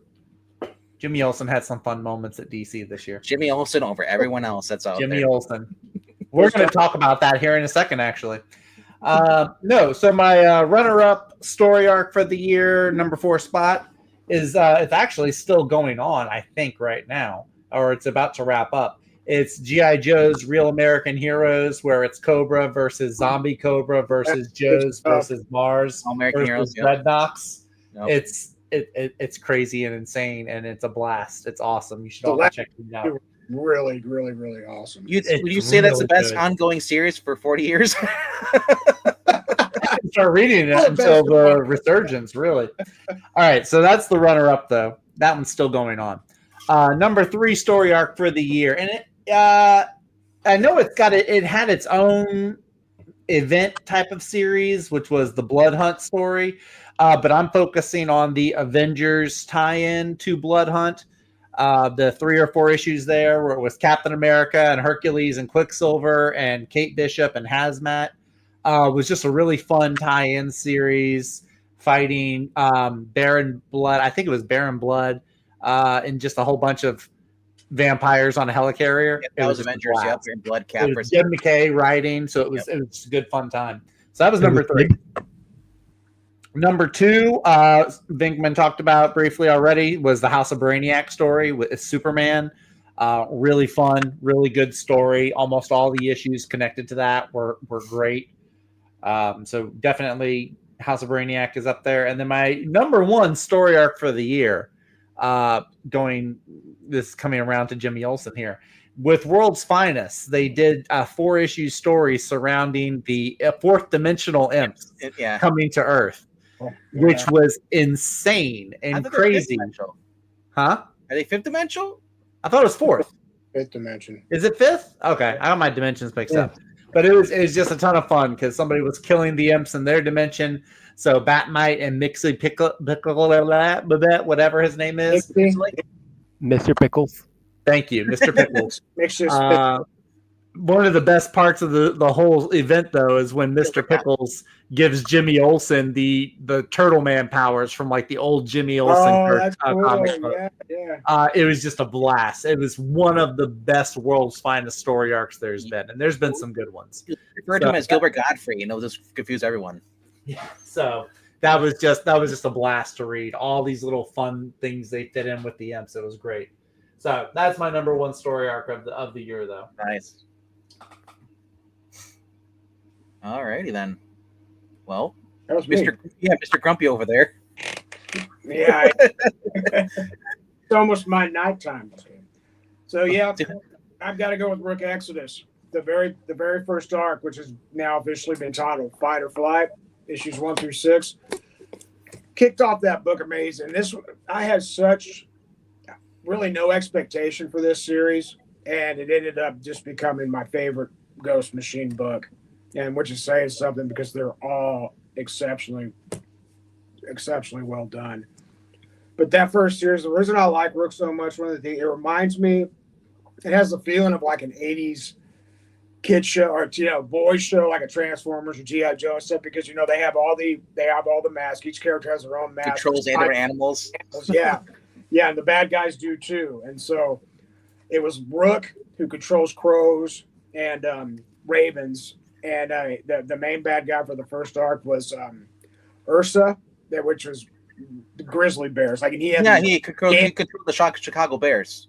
Yeah, the Chicago Bears. Yeah, but he could control these gigantic grizzly bears. And so it was just really a lot of fun. The action was good, the pacing was good. Of course, the art, Jason Fabok, boom. So yeah, Rook Exodus, Fight or Flight, 1 through 6. That's it. Alrighty then. Geeky, is he still awake? Yes, I was. Dang it. I'm not the oldest one here. I can, but I didn't really have a thing planned because I didn't see that listed. But story arc, I'd have to say I'll agree with Zach on the 6th. I think it was 6th dimension. Oh, 6th dimension. Yeah, I Okay. think it's 6th. I could be wrong. Well, no. They had to go to the 6th dimension. That's where the main bad guy was from. Oh, okay. And also I sort of like what they're doing with the Moon Knight right now, where they're fighting against the drug dealers. Yeah, the new Moon Knight issues have been really good so far. I've been liking them. And Just a Khonshu. favorite new character would be the kid from Hyde Street, just because he's an evil little bastard. The kid from Hyde Street. I like it. And that's it. All right.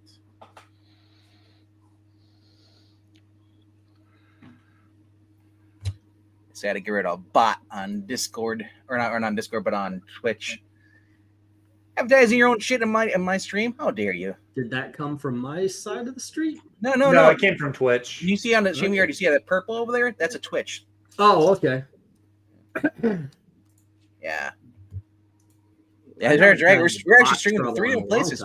We're streaming the 2 YouTube places, and I'm also streaming over on Twitch.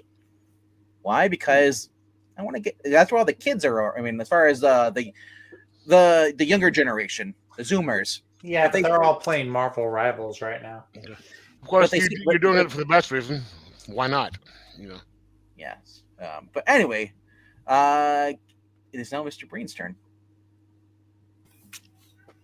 I didn't really do any best story arcs, but if off the top of my head, I would say, if the miniseries that they came from count is that, say the Kosher Mafia, obviously an incredible story arc. Sanction, it didn't make my top 5, but it had a heck of a story. Because some of these other miniseries are second, third volumes. Are going to have more volumes, but if it's like self-contained, then you go back to like Pine and Merrimack. Yes. Let's just throw those out as 3 just to participate. All right. I mean, well, you read the Superman and the Brainiac, though. You really were enjoying that. Yeah, but I bailed. I missed the end of that, and then the beginning of Absolute Nonsense because I got pissed at Mark Waid. Oh. And I like the Green Lantern storyline, but to me, it's I'm not. I guess I'm just not as invested in the DC stuff. I mean, I like what I read, but the story arcs themselves. Hell, if I had to pick one, say the first story arc of Gotham by Gaslight. But I said it's. Wait, no. Here's one. Self-help. That's coming. That's coming back. Yeah, but they didn't finish it, so that storyline's still out there. Yeah. And honestly, by the time they do, I don't know that I'll care. No, you're not, and you're reading Ghost Machine stuff, really. So you've read at least some of that. I know you're not reading the Skybound. Yeah, the Red Coat story arc was really good. Geiger, or I think wasn't also Junkyard Joe also this year too? No, I don't think this year. No. He's showing, I think just appeared in Geiger. Okay. yeah, showing up in Geiger. But yeah, right now. All right. Alrighty then, Mr. Black Cat. For story arcs, I will go just reiterate what you guys said about both not Junkyard Joe, but Junkyard Joe in my Red Coat and I didn't put a junk in your name in my mouth at all. Geiger? You trying to say Geiger? no, I was gonna say Red Coat and Rook Exodus, and also, even though Breen just trashed it, the most recent story arc of Green Lantern, but number 1 would definitely be House of Brainiac. Brainiac? Brainiac. Yeah, he said he didn't say Brainiac. I know you wanted him to say it. House of Brainiac. Wow, we got Zach singing, but no E. He must really be still sick. Be safe, Leon. Don't hurt your back. He is usually singing some tune in the Apparently, background. New York is getting a hit with a lot of snow. Because, Cat didn't trash it. I missed 2 or 3 issues of it. No, I was talking about the latest Green Lantern. No, I know. I did. I quit for about 3 issues, and I only have like the last 2. Oh, so no one's bringing up with the Night Terrors. Oh god. Night Terrors was Everybody here said that. last year. The Green That was last Lantern year. one would be the one that I would bring up because the Green Lantern Night Terror was a good 2 issues. But that was 23, wasn't it, Cat? Yeah, Yep. yeah. Yeah. it You're was. you're thinking of Absolute Power, which was this year. Night Terrors was last year. Absolute awesome. Yeah, I just remember being angry about it because it interrupted my story for an event I didn't care about. But, Well, yeah, this week they interrupted my stories for the holidays. I hate when that happens. right? I used to so hate big. when my Saturday morning stories would get interrupted by a State of the Union address or something. You know, isn't it weird? Isn't it weird when you're like sober, you can't celebrate New Year's anymore? Is Sure you that- can. But you know, for like the first 10 years, I would wake up on New Year's morning with a hangover. Yep. That would literally be in my head, but not actually existing. Yeah. Alrighty though. Wait, you were trans drunk? I don't know what Cat. There were so many New Year's days where I was just, bleh. And then of course the last couple of years, I realized I had a real drinking problem when I didn't feel like that anymore. But yeah, I had like faux hangovers. Oh wow, that's weird. Probably like psychosomatic all in your head. Yeah. Wow. No, Cool. no. I mean, not cool, but that's interesting. It's your body, your chemicals readjusting. Yeah. No, it wasn't even that because it was years later. It was like because I expected it. So it's like, no, No, it's 2025. That has not The happened to me yet, and I hope it doesn't. I actually All was right. able to go to the bar this year and celebrate. I didn't. Cat was trying to say something. Yeah, I'm trying to say it's 2025, so the correct term is Venus trans drunk. Yeah, trans. But getting back onto this Yeah, live stream, Thank you. E, what is your picks for this category? Well, judging, of course, by the fact that I gave up reading new books in about March. Moving on now. April. No, there were 2 that I remember of storylines within a series. One of them, I'll talk about that later. Usagi Yojimbo had a story, I think it was this year, called The Crow. And it's him and his buddies. It's always a road trip where they stop by and something happens. But I do remember liking it. I also will say if there was a book that I probably should have kept up, it was Usagi Yojimbo because it's always good. But I do remember liking the storyline The Crow from that. But in all honesty, at this point, I haven't read an Usagi Yojimbo in months. Yeah, so there's one reason space right now. Space. I have not read that. I want to, but I have not read that. It's the same way, but I'm looking at it in the same way I do the Netflix series. I have not watched the Netflix series because it's not Usagi Yojimbo. Usagi Yojimbo in space. Is that really Usagi? I don't know. It's like Jason in space, but hey, I like that one. So whatever. The other one, I don't know if you guys realize this, but there's a Judge Dredd magazine in 20,000 AD that comes out. Who gets that? It's from Rebel, right? 2000. You get those? Now, here's the thing. They decided to do a little bit of modern day politics in it. And say again? So here we go. Here we go. Yeah. This is going to be iffy for a lot of people, but they did the whole thing about instead of judges being judges, that Mega City is going to take money away from the cops. City. All right. The place where Judge Dredd lives decided that much like a lot of places in the real world, they're going to divert a whole bunch of money from the judges, which they're the cops, they're the judges, they're the whole thing, and they're going to put it into social programming. Wow. Yikes. Imagine that happening in the universe of Judge Dredd. Oh my gosh! You know what would be great though? They did that, and then they all got murdered, and the judge is like, "I win anyway." That would be It's an trying to awesome happen story. that way. It's called A Better World. Check it out. They used a character. Anderson? No, not Anderson. She's got black hair. She's been around for a little bit, but they used her. And I think they used her because she can kind of resemble AOC, and Ah. it's So she's yeah. stupid. But imagine Judge Dredd with that. Now to get through it, you got to understand you're going to wade through a whole bunch of shitty leftist politics. It's written by Rob Williams.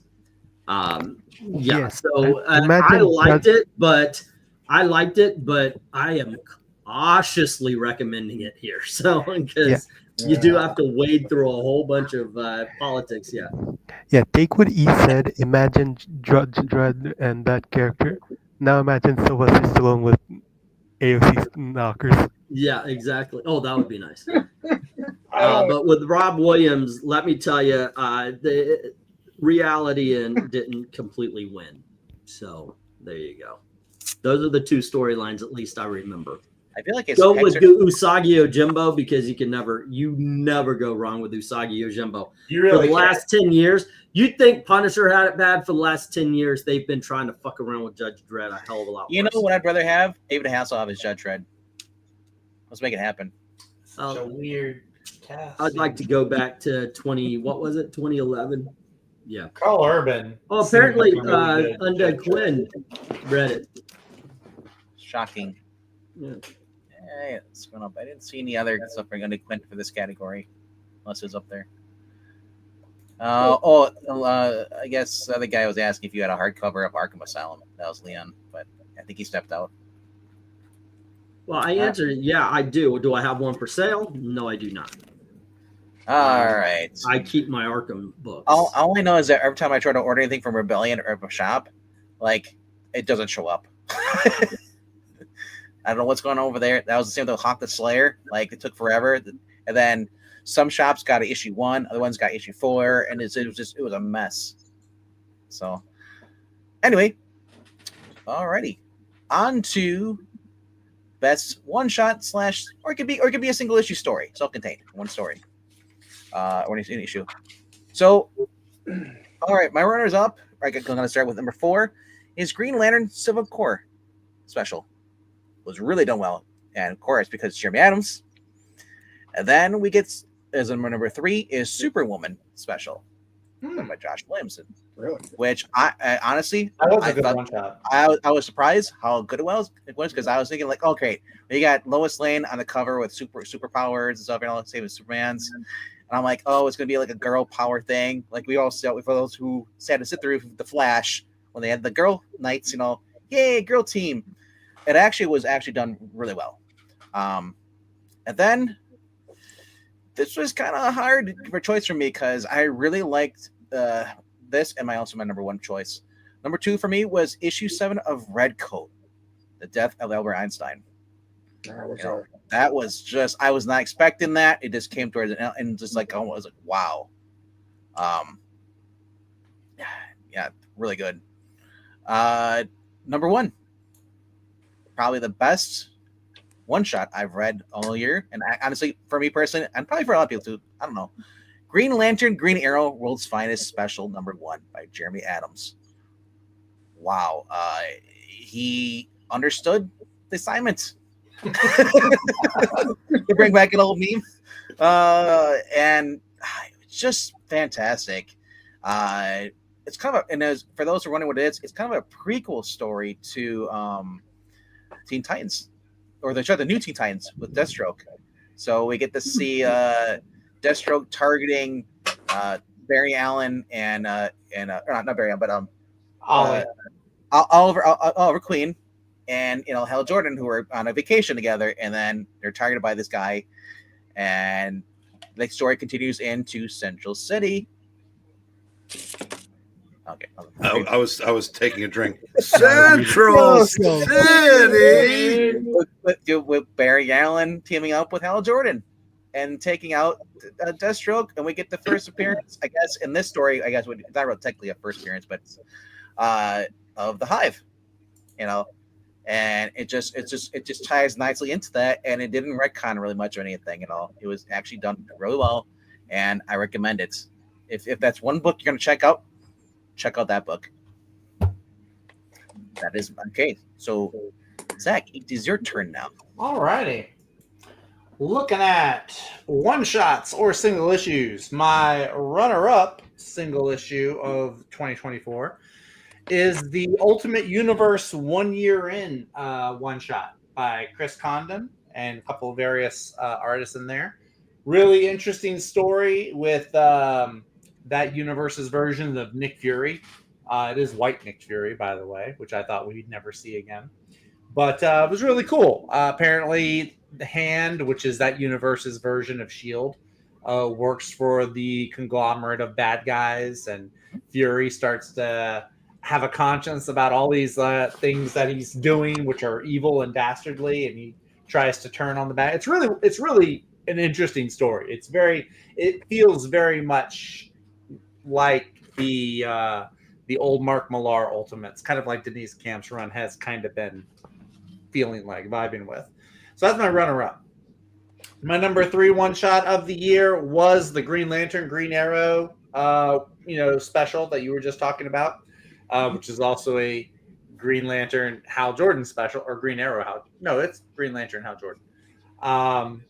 Green Lantern and Flash, Green Lantern, Green Arrow. It's like 2 pair-ups in one, 2 team-ups in one. So that was a great one-shot.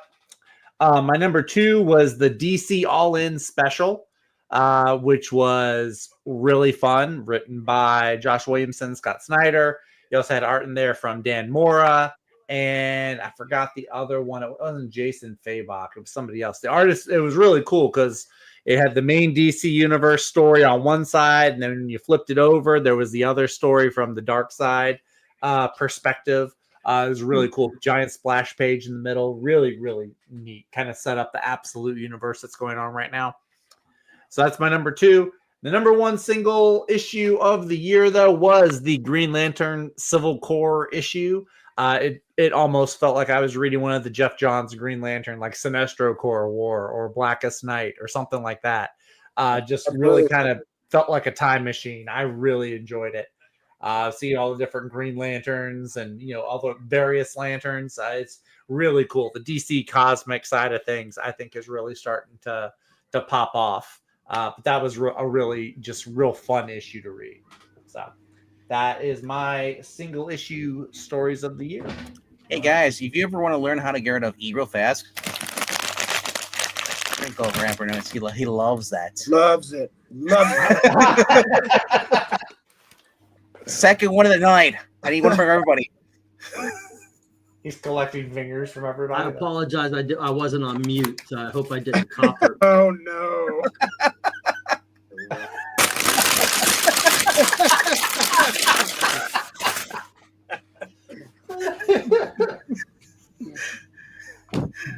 Breen really fondling those Snyder Rod. For those who know. Yes. I just threw it in my mouth. You know what though? I'm gonna clip that. I'll just play that every time he annoys me. I'll just go gringle. Are we going to gloss over the fact that Breen just had Snyder Rod in his mouth? Yes, we are going to gloss over that, you son of a bitch. It's called, the press company's called Snyder's, and it's great. I wish I was related. Sadly, I'm poor. All right. I can go now. Go for it, Jay. No, well, give your picks, then you can go. Yeah. All right. Well, Redcoat number 7 was tough for me because Redcoat number 7 was excellent. But since it still was technically the end of the first arc, I decided to go ahead and go with Redcoat number 8 as my standalone of the year. Awesome story. It reminded me of something like I kept waiting for Jonah Hex to pop. It just felt like a Jonah Hex story, but oh yeah, the whole family thing. Yeah, with that was wild. Red family, yeah, it's crazy. He comes in contact with this crazy murderous inbred family, and it's just a wild story. It's like something you would have read in All-Star West. It's like The Hills Have Eyes or Texas Chainsaw Chainsaw Massacre. Level of Red Dead Redemption 2. I'm pretty sure. Yeah. No. I think there was blatant as Red Dead Redemption 2's, brother and sister, but it was there. But you could tell. I mean, it was there. So I think there was something like that in Preacher as well. Probably. Oh, really? Probably. The weird family. It was also in the Book of Eli. The bell, ring the bell. Hmm. A couple that were basically invite people in and then they'd eat them.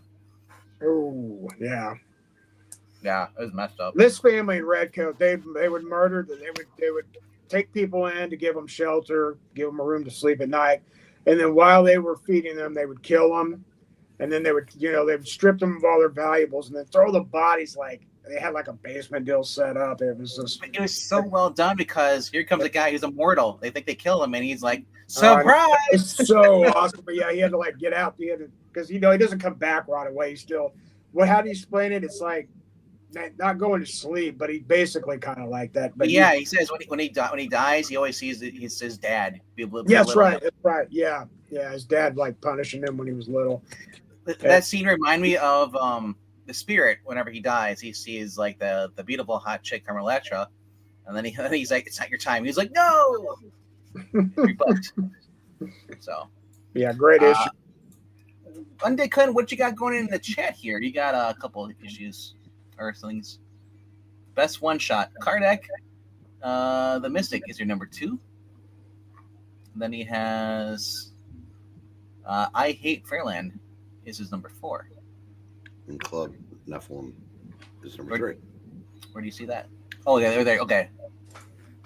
And number 1, okay, it's out of order. Number 1 was Chug Adventures presents the Cult of that Wilkin boy. Wilkins coffee is great. Anyway, whose turn is it out? I think Jeffy. It's Jeffy. Yep, I think it's mine. I think. Don't try hard. I've got 2. Green Lantern, Green Arrow would be number 2, and number 1 is. Okay, I'm going to be a broken record here and say the Redcoat one about the death of Albert Einstein. And honorable mention might have been that, the inbred family. Not necessarily inbred family, but, But that's what I got. All right. Mr. Breen, what do you got for us? Well, first I want to thank Undead Quinn because he reminded me. I've got a couple of like best one shots. Yeah, Green Lantern, Green Arrow, World's Finest Special was the best. I mean, that was better than I expected it to be good because it was Jeremy Adams. Didn't expect it to be this good. He just continues to. Oh wow! No matter how high you raise the bar, he goes over it like that Parisian pole vaulter without the giant, because he clears it. That's actually kind of funny. Hey! Don't burp in the. Oh, sorry, I thought I'd muted it. I'm sorry. What? But it's like that scene from Elf where he drinks the Jeff, whole it's a little late now. I'm calling horseshit on that because he burped and talked damn near at the same time. Yeah. Just saying. Also, Breen, maybe they teach that up north. I don't know. Breen, I gotta call shenanigans. You need to be like be your best impression of Captain Frugal with that paper. I want to bring back the schoolyard days and to Gelder. He's gonna kill me if he ever. He doesn't watch this channel. We can't even Yes, get on to talk about Captain America 4. The other one shot was the Karnak the Magician, the Mystic, Karnak the Mystic. That was written by Joe, our buddy Joe Corallo. We call him Joe. It was full of ease. You call him Mr. Corallo. I call him once a month and say hello, sir. Hey, I call him. He doesn't answer. It was full of Easter eggs, and it was a nice self-contained story. Now on to best individual issues. I had Ultimate Spider-Man #1 because it was like I said. Yeah, I know it didn't hit E as hard as it hit the rest of us, but I've been reading this character for 50 years. There aren't a lot of new ways to present these characters. Having Ben, not the way Bendis, did like the ponytailed hippie. J. Jonah Jameson as a good guy. Wife, kids. It was a fun. It was an interesting way to present characters that we've known forever. Jameson Really was. indirecting, and then it says Space Ghost number 6. That was one where Jan had to kill somebody to save a bunch of people the issue before, and he was really inside his own head, and they needed him again, and he eventually came through. And it's, again, I said, it's just a really well done series.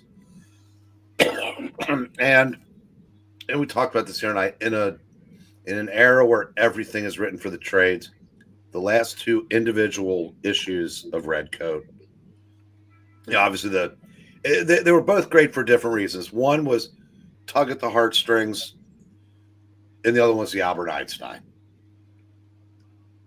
Kidding. Oh, I see what you did there. Yeah. I see what you did there. He's right. I did not. Daddy, Alicia, are we in this Spirit Awards? only because you keep wandering in here, you stupid idiot. I keep bumping into things. And I said for two very different reasons. And that book is just amazing. Like I said, it's but those last 2 issues, like I said, almost the single issue is almost a dead art form. I remember when DC did a Detective Comic standalone, it was almost like, wow, what is this thing? But so those would be my picks for one shots and individual stories. I mean, that issue 8, and you learn that they didn't just target adults, that family. Yeah, that was horrible. I was like, I was not expecting that. I was like, it's a good thing I didn't eat yet, because I was downright depressed after reading that issue. Man, worst character and best character. Well, Paul from Spider-Man's the best. I don't know. No! Listen, if they show Deadpool killing him, and that new Deadpool kills the Marvel Universe again, I'll buy all the variants. If they advertised that, it would probably mean 10,000 extra sales. Mm-hmm. Yeah, I'm not kidding. It would. Everyone on Twitter who has ever complained, which is thousands of people, will go out and buy copies. Here's the other thing. I'll disagree. I'll say who's worse than Paul is Mary Jane, the way she treats Peter. Well, she only treats him like that because they created Paul and put Paul in there. I know, but and after that character was created, Terry from Teen Titans went. He said, "Finally, yeah, finally, I'm out of this hell." How's it going there, Donna? It's I think we're time. Disgusting. I did not like that at all. Well, there's also who's the guy from what's the other book we're reading? X-Men, the guy who's hanging out with Jean. Well, that's a college. Ted. Another hey, Ted. Gene. How's it going there, Gene? Somewhere Amy's going. I kid you not. I saw on Twitter today. I said, "Is it happy birthday, Amy?" I was like, it's not her birthday. But anyway, yeah. Mr. Black, Mr. Black Cat. You know Amy's birthday? No, I don't. I was joking. Okay. Mm-hmm. Amy from Sonic? MK does. Inside joke. So, Ronnie, I don't do that voice of Skevia. How's it going, Ronnie? How's it going? Yeah. All right. Evil Black Cat, it's your turn as we scared Please, up all the... Evil Black Cat, shut him up, please. How's it going there, little Black Cat? Kind of overeat, and now my stomach hurts. That's your best one shot? Yes. I think he already said he mumbled it. So it's the Superman House of Brainiac special. I forgot what the exact title of it was. But Also, Brainiac was the exact title of the story. All right, no, the one shot. There's a one shot connected to House Oh, of Brainiac. yeah. That's probably called the House of Brainiac. Yeah, one shot. Yeah, that's what I'm guessing. Or It's called. Power So Girl. If you just read one issue. yeah, it's that. That one goes in the list. We have the Civil War issue on the list. Just made the list. Yeah. Well, I am trying to be different instead of just saying my list is just what Venkman said, and in Honestly, that exact order. but I mean, like, who's the most diverse on here with the diverse picks? It actually has to be Zach, ironically. Yeah, that's true. Because I actually wanted to say it earlier that your list and mine is exactly the same, except I would put the Civil War issue as my number 2. Other than that, it is the exact same list.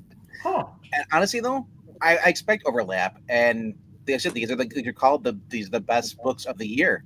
So if you and I agree on something, or just being our top 5, that means these books are doing pretty well.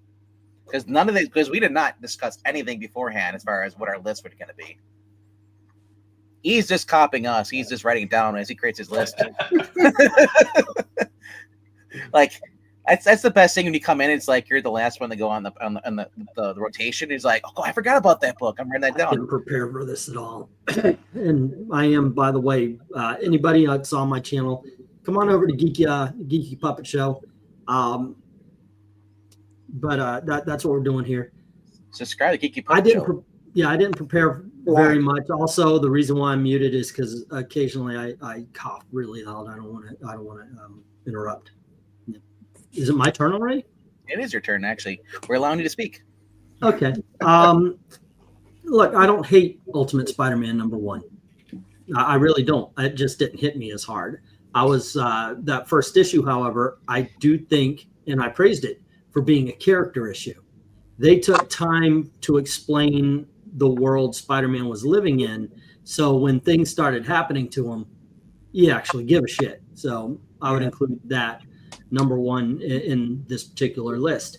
The next one would be Flash Gordon. Now, Flash Gordon is almost the antithesis of the Spider-Man, because it wasn't so much you got to know the character, but you got to know the backstory of why they're where they are in that particular time. You get a little bit of the character of Flash Gordon as you find out he's not actually a thinker, and he's more of a doer. It was a little bit more on the action side than the Amazing Spider-Man. It's still a good book. The other one I would have to say is Dick Tracy #1, because they set that book up perfectly, another character issue, but they did it through the action, and they did it through the detective work. And I love the introduction. I love the whole bit where there's this massacre, and it's more up to date. So it's not like in the 40s. You see a bunch of machine guns going, and everybody just goes and falls down. There's blood everywhere. Mass shootings. Yeah, there's blood everywhere in this, and then the cops are there, and you get this big hero shot of Dick Tracy. And the next panel, the cops are going, "That's him." Not impressed. But it was very good. It was very good at setting up the world, setting up Dick Tracy, and I put that in. If I could go for one best panel, it's Transformers. I forget what issue it is where he steps on the deer. Yeah, it's all upset about it too. It's terrible. Someone's asking if I fart when I cough. Only if I have to fart and then I cough. Otherwise, it's not like just casually coughing and farting. Well, he probably laughs. He probably pees when he laughs. Flash Gordon is a doer. Yes, he is. Zach, I'm guessing that you were not a fan of Bambi Meets Godzilla, right? Was there a Bambi Meets Godzilla? It was a while back. Yeah. Yeah, that's what the Transformers. That's where they got that. Yeah. Wow, Ash, I haven't heard that joke 5 times yet this year. Who's that? Oh, Ash is in there. Hey, Ash. Yeah. I feel like I haven't seen you all since last year. We've actually seen Zach more often than we've seen Ash. Shocker. Barely, though. I know. It's like Just barely. By that much. This is Zach's first appearance for 2025. This And then he's is done. my first 2025 appearance. It's like, alrighty. Alrighty then. We're on to the category, or we got more in the chat here? Oh, do we have some in the chat? I did I not don't know. even. Hang on. I'm scrolling up. Leon's dying over there. He said, I'm too old to shovel this much snow. Hey, I said that in my 20s. I said, screw that. Best one shot. Here we go. Undead Quinn. Best one shot. Number 2 is Kardak the Mystic. Number 1 is Chilling Adventures presents The Cult of That Wilkin Boy. I think we read this Initiation. one off. Yeah, Oh, before. did it? Wilkin Club Boy. Nephilim number 0. Yeah. I Hate Fairyland number 12. Okay. Never Well, there's mind. nothing new. It's I got okay. nothing. That's all right. Kazar. He's showing off the books. He's sending it to us. These are our Christmas presents he forgot to send. He's just gonna put mine in the box over there. As he's muted. What's our next category there? Our next. Governor of ceremonies. So I told you yesterday I got up early as hell to ship out all the books, carried those big ass heavy boxes into the car, freaking chest filled with phlegm and just sickness. Oh. I drive down to the post office so I make sure your books are getting to you because yes, I understand it's been a while, only to find out the fucker was closed. So, Oh.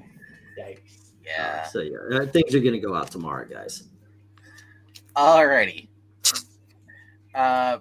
New category. New Yes. category. Best writer.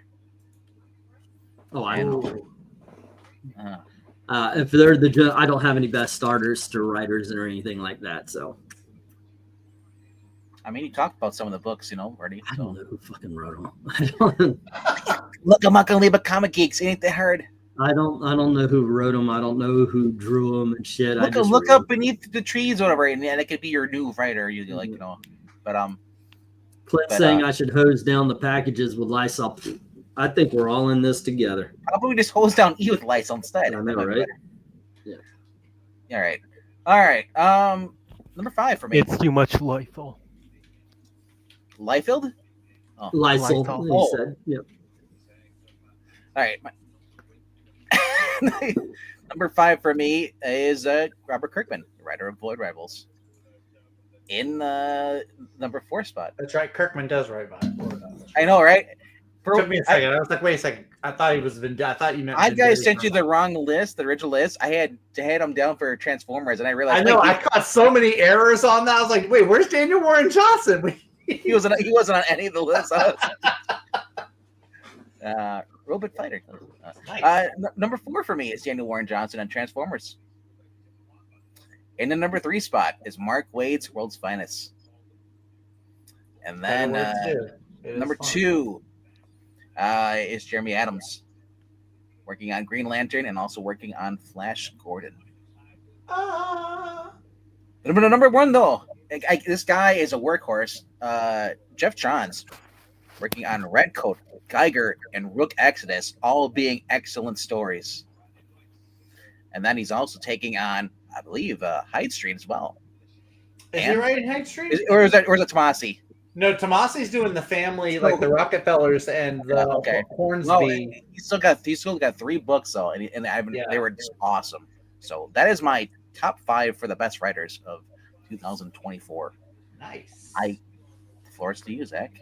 Floor is mine. Alrighty. 2 seconds on the clock.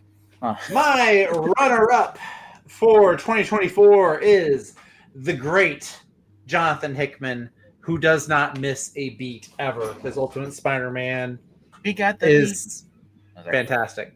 But moving into my top 3, my number 3 writer of the year is Daniel Warren Johnson.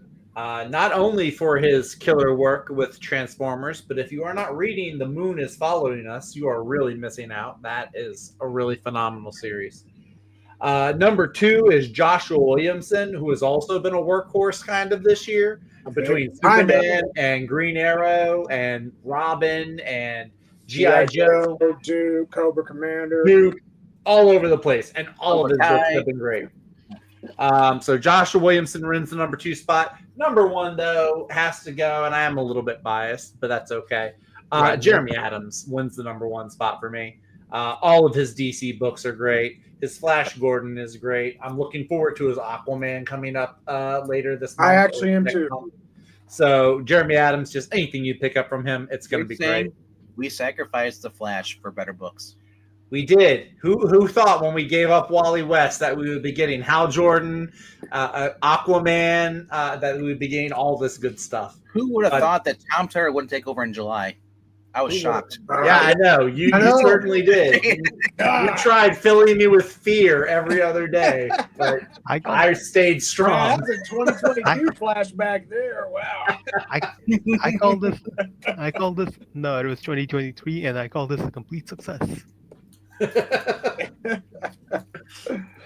Instead of Oh, focusing on shoot. the lesser Flash, he gets to write much better characters and Much books. better. You, sir, need to go sit in a corner because Flash Gordon is good, but he doesn't beat Wally West. Wally Nobody West beats- nobody beats literally Wally runs West. circles around it. Zach is correct. All right, am I up? You're up, Mr. Super Nintendo. Man, this is the regular Nintendo Entertainment System. Excuse me, I'm sorry. Oh, I had get it right. N64. Thanks. I had N64. I didn't have either So did of I. those. I've had I'm them all. sorry. Yep. Well, my best writer of the year, it just happens to be my favorite writer of all time, and I'm going with Jeff Johns for Redcoat. And Jeff could have gotten a few books on here this year, but Redcoat, it's just the one that resonated with me from his writing. But Geiger and Rook could have easily made the list too. So, All in right. fact, I guess I can go ahead just because it is Jeff Johns. I'm going to say, yeah, Jeff Johns for his Ghost Machine work. Boom, the end. Okay. You Destroys can you. mention How all stupid his books he was. as long as he's writing them. So DC was an idiot for letting Jeff Johns go because he's just Oh, running yeah. banger after banger. And They Tomasi really and were. all they Yeah. Tomasi and John should be running DC Comics right now, not Jim Lee and what's her face. So anyway, I'm not going to get off on that tangent, but their Yeah. loss, Ghost Machines gain, and boom, excellent year so far. Yeah, they traded they got rid of Jeff Johns and they brought in Leah Williams and Kelly Thompson. Oh God, But anyway, though, from what Yeah. Mr. Geek Easy, it is your turn now. Alrighty then. I am getting whoever wrote Green Brain, Lantern. real quick, Brain, you got to turn your Jeremy TV Adams. a little bit, please.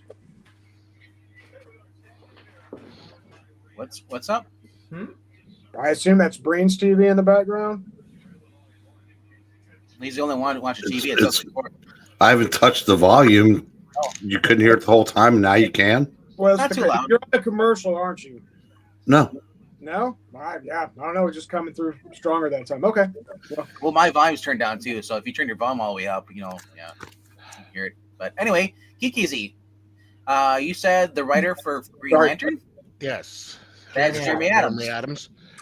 Yep. Okay, then Spider-Man, was that Hickman? Hickman Yep. was Spider-Man. He's 2 for 2.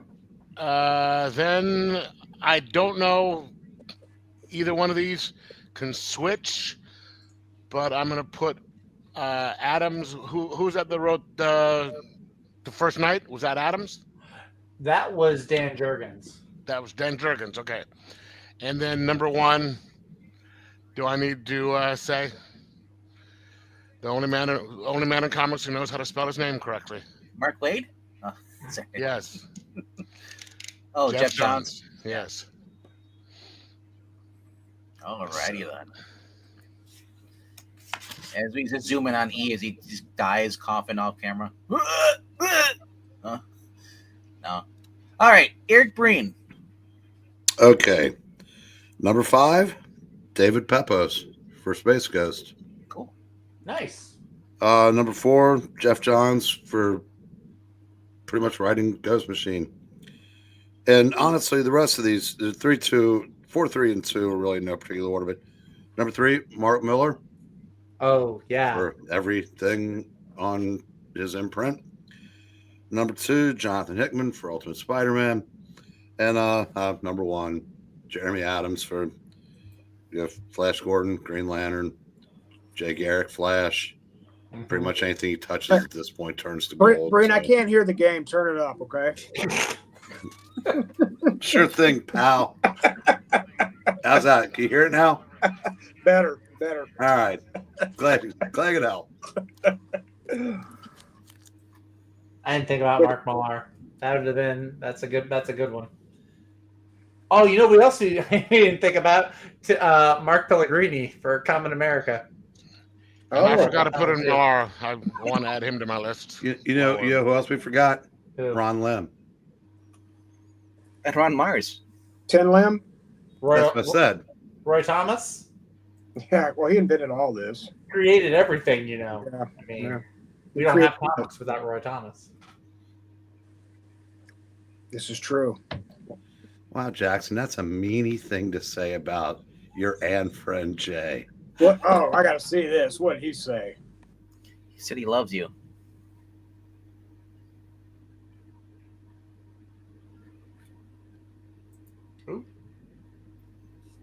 Breen forgot to mention Jim Lee and Venkman by Grok.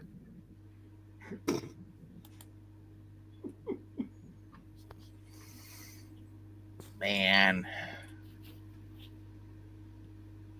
Oh. That's some good silence right there. I know. I'm wondering why. Good silence. Wonder why we're Mr. meeting. Black Cat. There we go. Jackson, you're welcome to leave. The door swings both ways, people. That's right. That's right. Like some of the audience. Dun, dun, dun. So whoever's next. All right. That is the cat. So my list goes Josh Williamson. And these are all runners-up, so I'm not going to rank them. I'm just going to name them up. It's Josh Williamson. It is Dan Waters.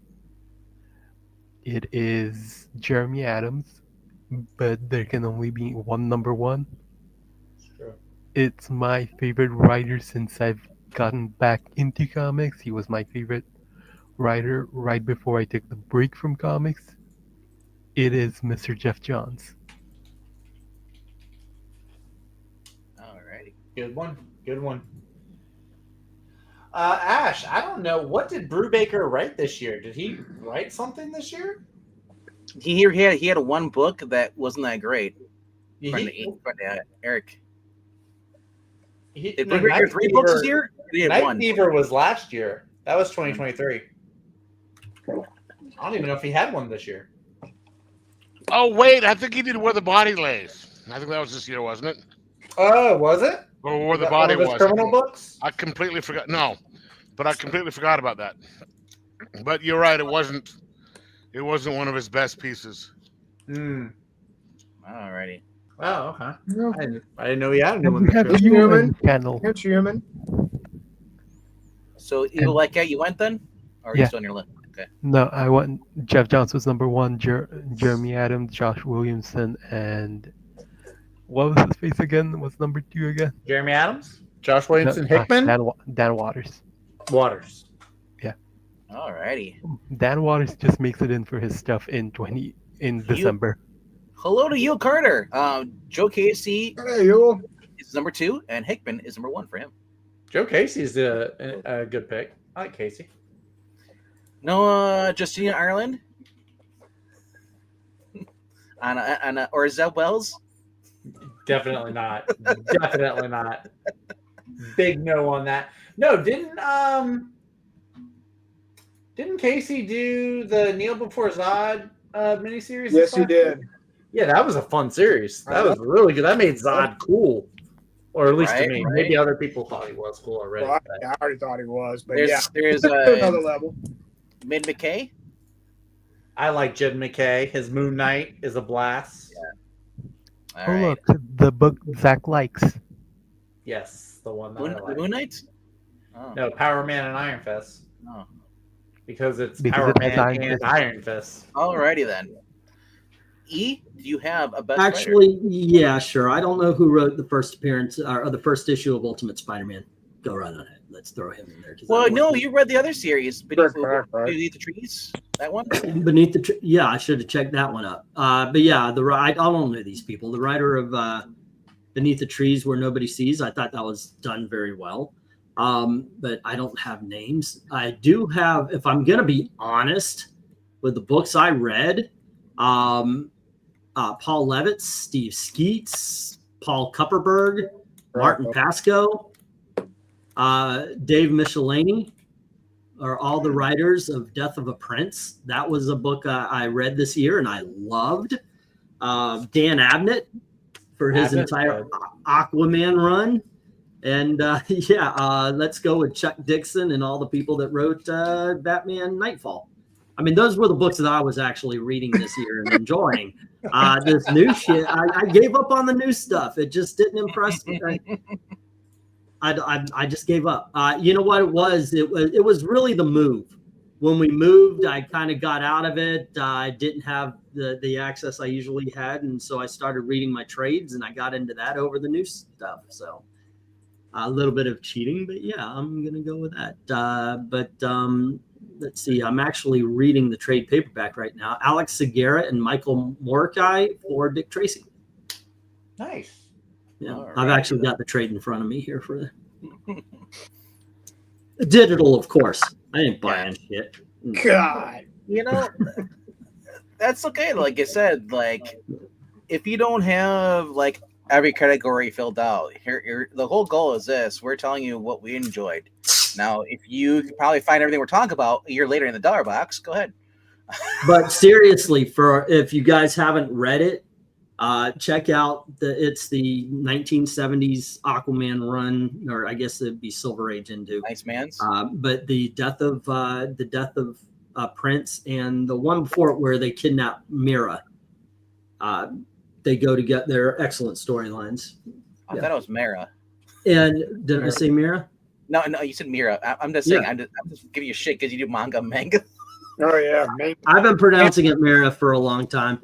And the other one is, yes, I read the. Oh, I'm sorry, Eric. Who was the writer during the Korvac saga and the Kree Skrull War? I read those this. I've been going through. Say again.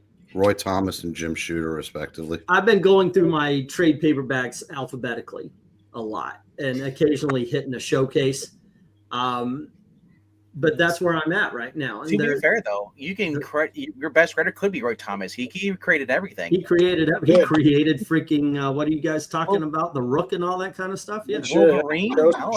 He's given credit to Jeff Johns, but Roy Thomas created Jeff Johns. Right. He did. Yeah. Roy Thomas. it's his pen name.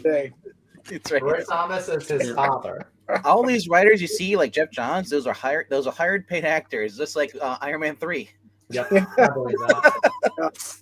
Did you know that ABC dispels death? I don't know. That's what Sergeant Rock says. Oh, right. That's a good Sergeant Rock. That's an awesome cover, by the way. I thought it was already been compromised. But anyway, yeah, the Dick Tracy, I didn't check, but the Dick Tracy #1 is awesome. Flash Gordon was awesome. Ultimate Spider-Man was awesome. Beneath the Trees were awesome. Right. So those would be, I don't know what. Now we get into the awesome. It's probably one of my more favorite categories. Best artist. Interior artist. Yes. Interior, right? Interior artist. Where you had to do both interior and cover. You had to make it extra difficult for the guy that's never here. You know, though, it's okay. It's all right. It's okay. I'll survive. Well, I felt like if we did best artist and then best cover artist, like I said, like it feels like we just had the same people over and over again, and just No, it's fair. Actually, as I was going through, there are some artists that do covers And that there's didn't one make it into the interior. you said yesterday. I can't remember his freaking name. One that I said? The Black Cat artist. Fareed Karami. He's on Avengers, right? Yeah, he's on Avengers right now. He's been on Avengers since issue 18 or 19. He also did that Venom Lethal Protector miniseries that David Michelin did. Yes. And he did a couple of issues of Daredevil. Guys, Like when it rebooted with Saladin Ahmed writing, he was the one. He did the issues with She-Hulk in it. did you see Saladin and Ahmed? Silence! I kill you. I kill you! Love Love that guy. We watched some of his puppet stuff on Christmas Eve. It was great. I saw a post he did of if Jeff Dunham on Johnny Carson. I was like, there's no way this has to be like edited. He's that old to be on Johnny Carson. I know Dana Carvey is, but like I didn't think Jeff Dunham was been around that long. Yeah. But anyway, so my number 5, is Trish Forsner for Farrell. Oh, fucking Farrell. How did I not remember fucking Farrell? How do you remember to put Light pants bulb on? went off. Feral, obviously. The same way nobody remembered Ed Brubaker, apparently. Oh, there you go. How did I forget fucking? I mean that, and I love the art on that, and I mean it's really. You're right. You know what? I do have to bow out. I am becoming very tight, hot, and just. Ooh, All right, just that's what she said. Well, you know, I'm becoming tight, wet, and hot. Yeah, It's- you're yeah, overrating tight, hot, and yourself, wet sir. right now. That's it. Eric? I said he's overrating himself on all three counts. By the way, I don't Not think for any you. woman my age Not for actually you. ever says the tight part, but yeah, no, it's just I can feel my body just giving up right God, here. erotic time with England teen right now. Well, that's Hey, all you change it into whatever. Wait, I'm wait, talking wait. about I'm Is this fucking a- sick as is a this I the dog. can feel 90s? my body right now. Angleteen after dark. Call now. I'm wet and wild, ready to talk to you. And tight. Ooh. The most confusing sex line ever. It's 1-800-COMICS. Wait, what? I'm supposed to get off on what? Oh, God. I mean, Axel Braun turned it into a money making scheme. You know, There you go. Why not? No, but yes, I'm sorry, but Who I'm is just that? I have never heard of that man's name before. he is a better artist than the guy who did what was that, Fantasy Four City, whatever or whatever that was. Fantastic Four City. The one that City. one shot or trade that, or yes, that you now I can't remember what his name is. I remember because it's oh, you're he did the covers behind Zach. Alex Ross. Alex Ross, sorry. Say Ow. I got a question for you guys, a little legitimate question. Sure. There have been times where I've really dropped the ball on the auction and such. That's just happened. Mistakes are made. How did you justify it? Sticking around. Easy. You I address like I'll give you an example right now. The DC Comics Presents I bought from you last year. Remember you forgot to check them and they ended up having the coupon or the subscription thing cut out of them and stuff. And so Yeah. and you were like, you got credit on the next auction. So for me you personally, worked with me. You worked with me. You were cool about it, and so yeah, it was easy. me personally, I was guilt tripped by Eric. Says if we leave, who's going to stream with him? Well, my answer You is don't simple. do that. My answer is simple. I've been under house arrest for the last. No, 7 there you years. go. I've discovered 2 books. One is a Magnus Robot Fighter, which he didn't mention. This guy, I've been dealing with him for ever since I started the auction. So, Number is it? it's a gold key. Oh, But the thing is I've got to throw it in the dollar bin, the dollar boxes, because and he didn't mention it, but I should have seen this. That's on me. You know, you see it right there. But yeah. yeah, but what was not mentioned and was not shown that this does not have a back cover. Oh, So instant at the very, I think I could still get $1 for it.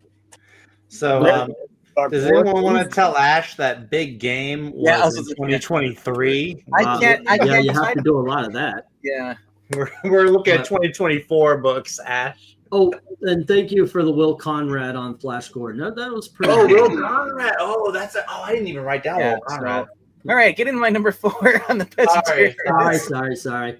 I'll talk to you guys later. I am getting the new books for the auction set up. If y'all don't mind, we could do a showing tomorrow and such. So If you remember, yeah, I don't know if I want to do the covers yet because that's a lot of talking. Like right here, if we do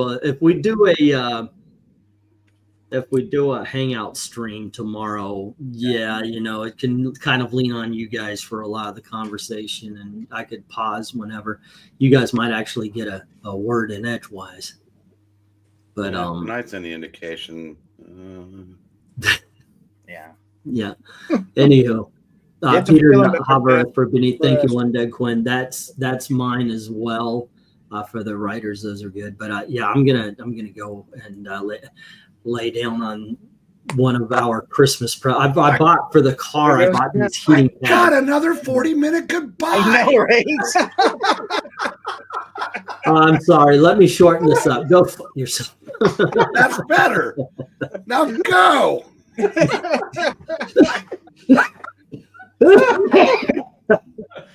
Go you fuck killed yourself, him, Brain. All right. Come on, I got him on the roof. Finish him off, guys. Do it quick! Go some more and die! Hurry! Hurry! Before you go, Dad. Boot All him. righty, John. Boot him from the God street. damn it. Oh, by the way, thank you, Eric. I've been holding my stomach muscle down, and it actually helps. I pulled a muscle coughing. You kids have a good time. See you tomorrow. See you feel What? better. What See ya. muscle? Have a good night. Well, he wasn't coughing. Or gagging, but anyway, on to my number He's used to 4. Dude, what that. category are we on now? Oh, yeah. Hey, best, interior. yeah, We're I'll start on- over. Best We're on interior our artist. interiors. Yes. I'll repeat again. Starting Trish Forstner from Farrell was my number 5. Mhm. Number 4 was Mike Perkins from Batman First Night. Dan Mora, the world's finest interior artist. Then I also have Marco Cicchetto on Ultimate Spider-Man. But number one interior artist, Jorge Corona, Transformers. Interesting pick. It is very interesting. Because you were not. I well, at first. I honestly, I was upset. The fact is because I thought this was going to be another Scarlet thing, where they, kind of like at the time. Well, Scarlet hadn't come out yet. That's not really fair. But when branches out to somebody else, it's just like, and it's like the quality drops. It's like a lot of us invested in Transformers thinking it was going to be Danny Warren Johnson doing both, and then by issue 7, he's like, "I'm done. I'm just going to do the writing," and I'm like. And it sucked because the way he was drawing it matched the way he told the story. So if someone can't match that same quality, that was going to be the nail in the coffin of that book. But Jorge Corona did really well. Yeah. Clint, you might have to go click the like button if you still hear E coughing and talking while he's. All right. What we got here? So yeah, we had okay. So Undead Quinn, best year artist. Number 5 was Werther Del Adera for Batman, Dylan Dog. Number 3 was Patrick Horvath, Beneath the Trees, Where Nobody Sees. Number 2 was Danny Warren Johnson. Was he on Transformers or what was he doing for interior? Danny he Warren did Johnson it. did the interior for Transformers up until Corona took over. Right, but he's Yeah, but was that 2024 or was that? Or I guess he was here. He came off of it this year. Okay. I was just making sure.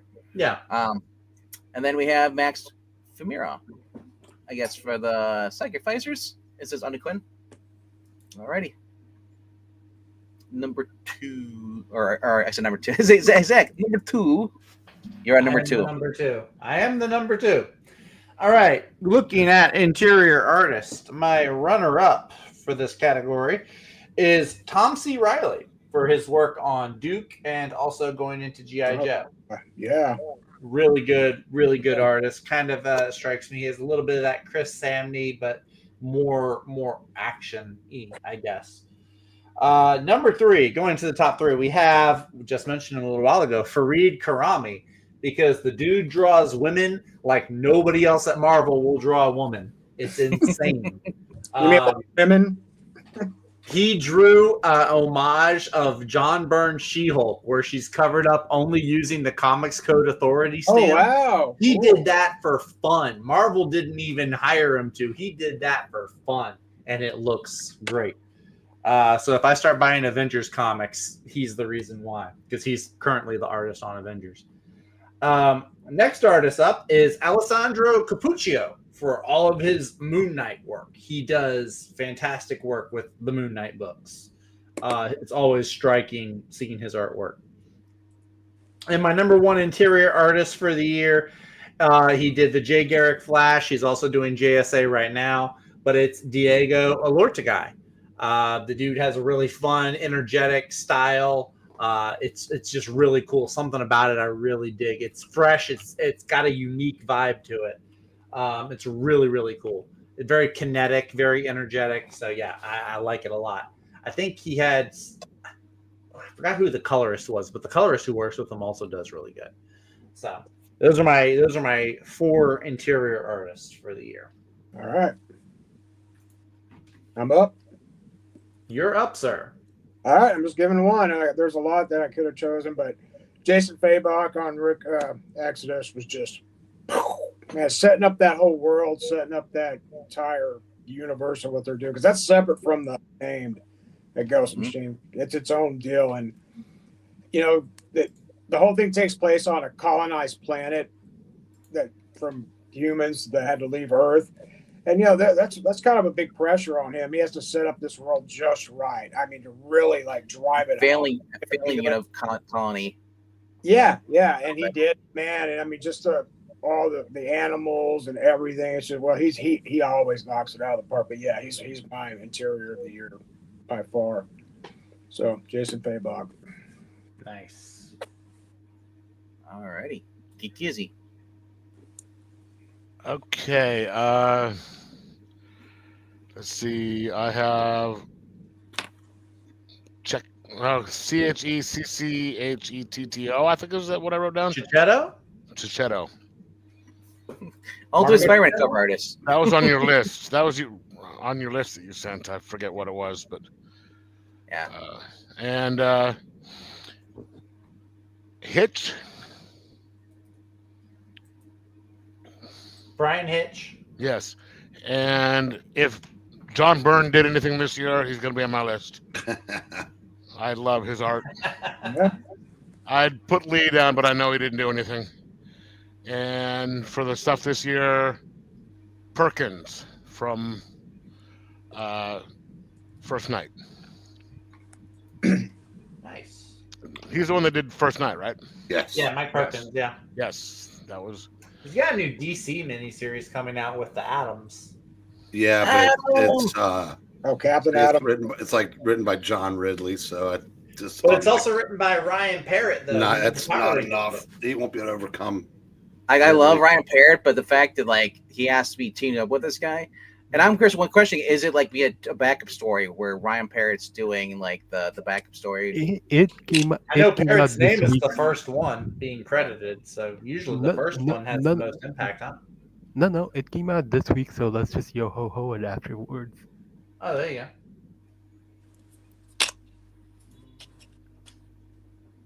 go. I guess Jeff's done. Yeah. Yep. All right. Oh yeah, I was done. I just thought we had moved on. Yeah, okay, my honorable mention is the guy who drew the Green Lantern, Green Arrow, World's Finest. I can't remember his name. I'll find out for you. Give me a second. Never seen him on anything else, and gotta wonder why. Because I think you could put him right next to Dan Mora. As far as the other styles are similar, they're both very, very good. Lucas Meyer. Yeah, because he did the first half of that book, and that that was. It's not Jorge, is it? Jorge Jimenez? No. This was a guy. It's Lucas Meyer. And Zach, I know you read more DC than I did. Does that name ring any kind of bell? No, apparently he did a lot of the Beast World stuff though. Titans, when they did that Beast World event, he did a lot of the art for that, like several issues of that. He's done some Nightwing, some Night Terrors. Okay. Just a few different. He needs a regular high profile gig because he's good. Yeah, he did. Oh, he did the last some of the last DC series too. He was one of the pencilers on that. Okay. Yeah, he did several. I think I bailed. I think I read all of them up until the last one. Yeah. All right. Number 5.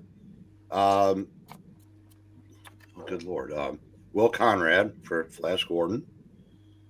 Number 4, Dan Mora for World's Finest. Even though I'm not reading, but he is the artist on Superman. So I've gotten a couple examples of his art recently. Number 3, Gary Frank Good pick. for Giger.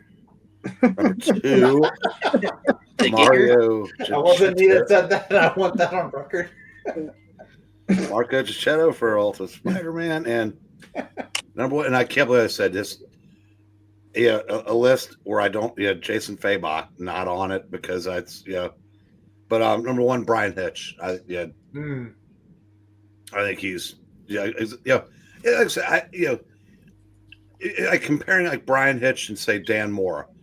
It's like Hitch uses every millimeter of every page he does. And it's like not that I said I'm not saying he's better than Mora, although I like him. And you more know than him. it. But it's like Hitch's work just all looks like I said. He uses every inch of the page and then some. There's no wasted space.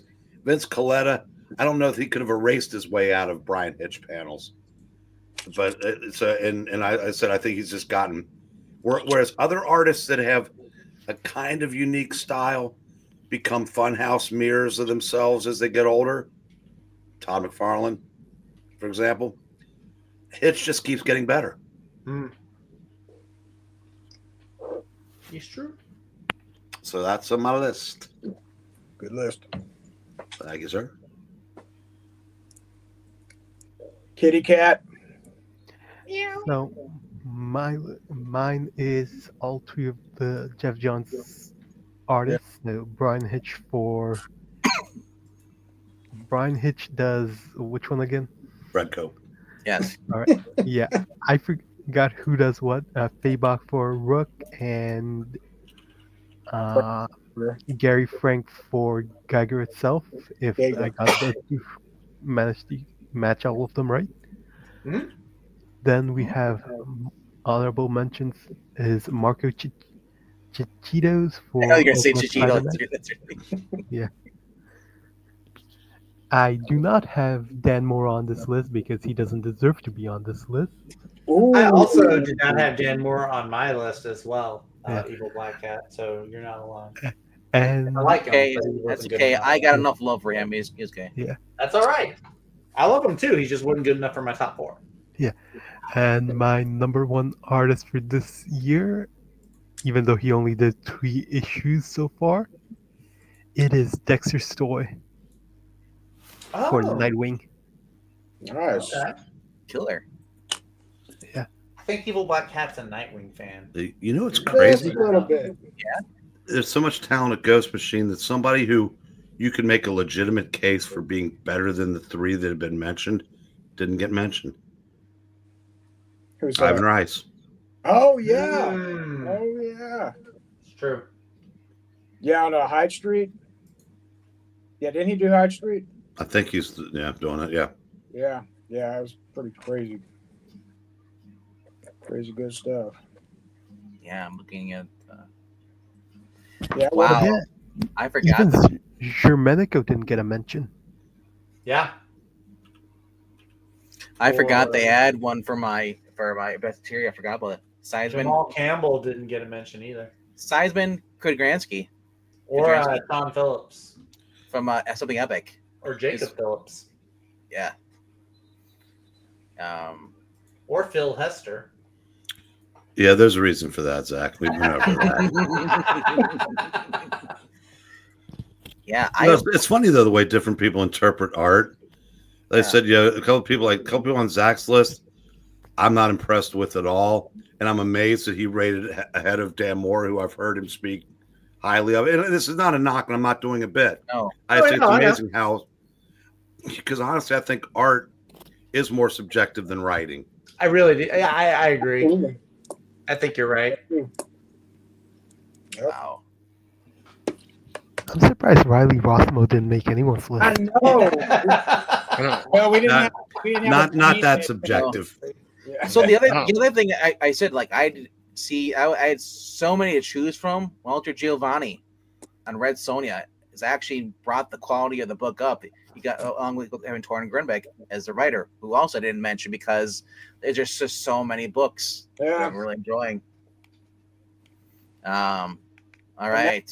Cover artist, and that's going to be. Right. Yeah. But I've got mine panned down. I've had him. He's been in my I mind. got mine somewhere. I was tweaking mine while we're doing the list here. I was going through it. I was just like, because I actually was like, oh crap, I actually have 10 more on here twice. Like I can't be on interior and on cover. So I quickly removed him. But I was like, oh, I'll do this. But I'm like, wait, I don't want to do just someone who does variant covers. I don't want that. Like, Yeah. that's so I went for an actual a new person who actually is a new writer that we discovered this year, who worked for Best Cover Artist. My number 5 is Michael Walsh. He was the cover artist and the interior artist for Frankenstein. Oh, cool. Okay. He's also the writer too. Frankenstein. He's a one-man band. Frankenstein. Nice. Yes. Sure. Number 4, Pepe the Raz for Blood Hunt. Nice. Good pick. I like that. Yeah. I was like, big game. Like, oh yeah. I mean, I said made the same mistake that Ash did. I was like, I had to look it up. Like, oh yeah, that was 2023. So I was like, he did something right after. And I was like, oh yeah, Blood Hunt. Yep. Number 3 is Brian Hitch. The covers are on Redcoat. I'm loving those. Number 2, I feel kind of cheating with this because like this guy's a very famous artist, and I don't know if he's on anybody else's list, but Alex Ross on Fantastic Four. He belongs on that list for those covers, man. That dinosaur cover alone. Green doesn't like Alex. I mean, Alex Ross doing the cover with Sue. Yeah. Oh, yeah. The crime noir cover. Yeah. That was the cover of the year. That was this year. That's Yeah, cover that of was the like in February or March. Yeah, that was a good one. So he had so many of them I liked. You know, as I was going through, I was like, how could I not? Because I'm like, I'm not reading Fantastic Four, but I know I got one of them that was during Blood Hunt. So I'm like, wait. I remember Zach telling me like, oh yeah, he's doing all the cover arts. So I'm like, he did a bunch of them in a row. He really did. He did. Like, so if I get a cover gallery for Fantastic Four, I'd pay for that. Not the interior. Wait, Green, you do like Alex Ross. Maybe I'm getting you mixed up with E on that. I know somebody in the group does not. No, I am a fan, definitely. Okay. No. So me and I like, clearly am. like say, Yeah, me too. Yeah. No. I forgot who it was doesn't like Alex Ross as an interior artist, but not as a cover artist because I like him as an interior also. Yeah. Interior is really good. It lacks a lot of the energy, but he's still good. Well, his sequential storytelling skills aren't as refined because they've never had to be. He did that. What did he do? That he did this. Was it a Batman book? He did a Fantastic Four book recently, Full Circle. Interior. He did Kingdom Come. He did Justice. Those are like his two big DC books. Made a video. He was going over the book that he did. It was a Batman book where Batman saves his little black kid. Yeah, that was Batman. I forgot the name. Yeah, he did the big one, just like the Superman when he did. It was in that bigger than Treasury edition. Yeah. And Iggy Pop, for those who watch it, was Batman actually... something crime. I forgot what the full name is. Batman. Have a good night, one sec. Thanks for watching. Batman War on. I think War on Crime. Yeah, might have been that. Yeah. So I remember that. So, but my number 1 though, cover artist has been Ultimate Spider-Man. And that has been Marco Cicchetto. Although say though, if we were going variants, the B cover on that, it'd be J Scott Campbell. J. Scott Campbell, gotta be. But and like I said, Jenny Frison is a great variant cover artist too as well. Mm-hmm. Yeah, Google did its War on Crime. Okay. You almost had me add J. Scott Campbell to my list as you said that. Almost added him. Yeah. It's a good thing I didn't read his older stuff. Then actually saying his modern stuff doesn't feel as good as his original stuff, I guess. And hey, I didn't know he did any more modern stuff. I liked his Fantastic Four Full Circle. I thought that was a really good story. No, that's the only modern thing I've read that he's done. The art. Yeah. Well, he was inspired on that Sue Storm cover. That Sue Storm and the Doctor Doom riding the T-Rex. Well, the one I first saw is the Blood Hunt tie-in with the vampires pulling on on Reed's face. Yeah, that was a good one too. Yeah, that was a good one too. All right, so that is my top 5 for the best cover artists. Quickly, Undead Quinn's gonna keep counting on his. Okay. Zach, let's go to you. Okay. My cover artist. So we got some runner-ups, some honorable mentions. I have 2 for this one. One, justifiably so. One, just because he's a personal favorite. Daniel Warren Johnson. Any covers he did for Transformers were knockouts. His covers for The Moon Is Following Us, also knockout. I was gonna say, didn't Riley Rosswell did the covers for that too as well? Riley Rossmo did some covers, but Daniel Warren Johnson also did covers. So don't you start that. Riley Rosswell Johnson.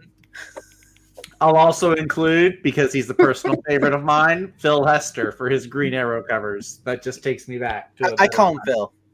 You call him Phil? I call him Philly. Anyway, my number 3 for cover artists. This one is just iconic. I don't think you can talk about 2024 comics without bringing up Nick Dragotta and his Absolute Batman cover. That thing is an icon. Yeah. And Nick Dragotta is just fantastic. He really should be in the Interior Comics list, but since it's only been a couple of issues, I'll let it cook until next year. But that cover alone deserves a spot in the top 3. So we got Nick Dragotta. Then I put Dan Mora, the number 2 spot in the cover artists. I gave Dan Mora some credit. He does some very fun covers. My number 1, though, goes to a guy that I've been singing his praises for a while, and that is Chris Samney. Anytime the guy does a DC cover, he wrapped up Firepower. He's doing the Batman and Robin. Chris Samney's covers they're amazing. I love them. So he is my number 1 cover artist for 2024. Alrighty. All right. And I got one.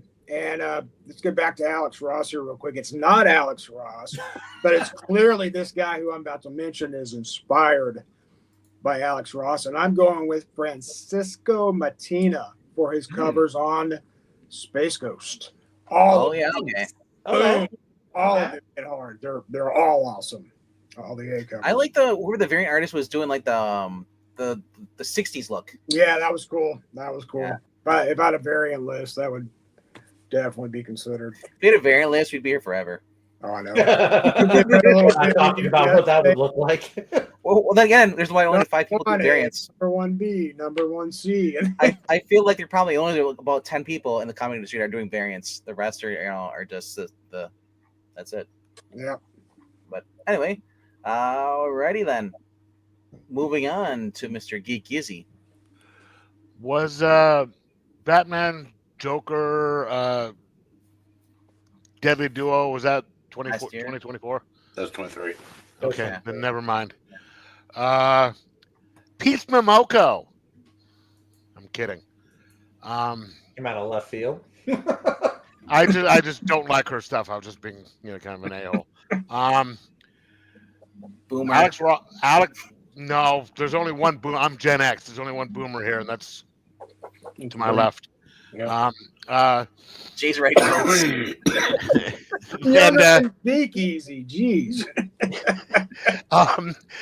and then whoever does basically any cover for the Ghost Machines, they're all good. Wow, you're turning the E now. Well, I'm just gonna go widespread. I like that. I understand that Lord of the Rings is 3 movies, but I'm gonna count them as Hey, no. 2 very different categories. We're not getting into that tonight. We don't have the time. I mean, if we category movies. Okay. If we had category movies in the running and walking, we have the Running Man, which is shorter. Okay. Then we have the Walking Man. Hey, wait a minute. I'm stealing one of Yoel Carter's. He said Carrie Andrews. I forgot. You guys are sitting there saying something about the Lord of the Rings things being long. We are looking at Lord of the Rings length of this thing. Yeah, no doubt. True. Well, we got rid of that. We solved the problem. He's gone. All right. Probably listening. He's probably going to jump back on now. Probably. Well, here's the thing. It's still streamed to his channel, so whatever we say, it goes on his channel too. Until I end the stream. So. Clint, we are on favorite cover artist right now. Best cover artist of the year. All right. Before we get to Mr. Breen, and then Quinn coming in saying his cover artist is Brett Bean from I Hate Fairyland. And I don't know anybody who's reading I Hate Fairyland other than Undead Quinn. I really don't see anybody. Really the only one I've seen bring it up. Yeah. Sonia Mates, I don't know. Matas. The Man, Goat, and Bunny Man. Beware of the Pig Man. Oh, there was a sequel to the original. Cool. That's Xenoscope. Number 2 is Francisco Fritz Villa from Zach Bolt. What we see when we talk about the color white, We just say Zach. Yeah. Yeah. That's so clever. Oh, that's so. Never Well- would have seen that coming. Well, I'm just saying. Look down below you. That's the guy who starts all this stupid trends on this channel. Really? It's not the guy to my left? No. I just take credit for them. You just take okay, that makes sense. Okay. right, Because number- Green forgets and- that he made them. Quiet cat. Number 1 is 2020's Pharaoh homage. So, all right, Homage. Mr. Breen.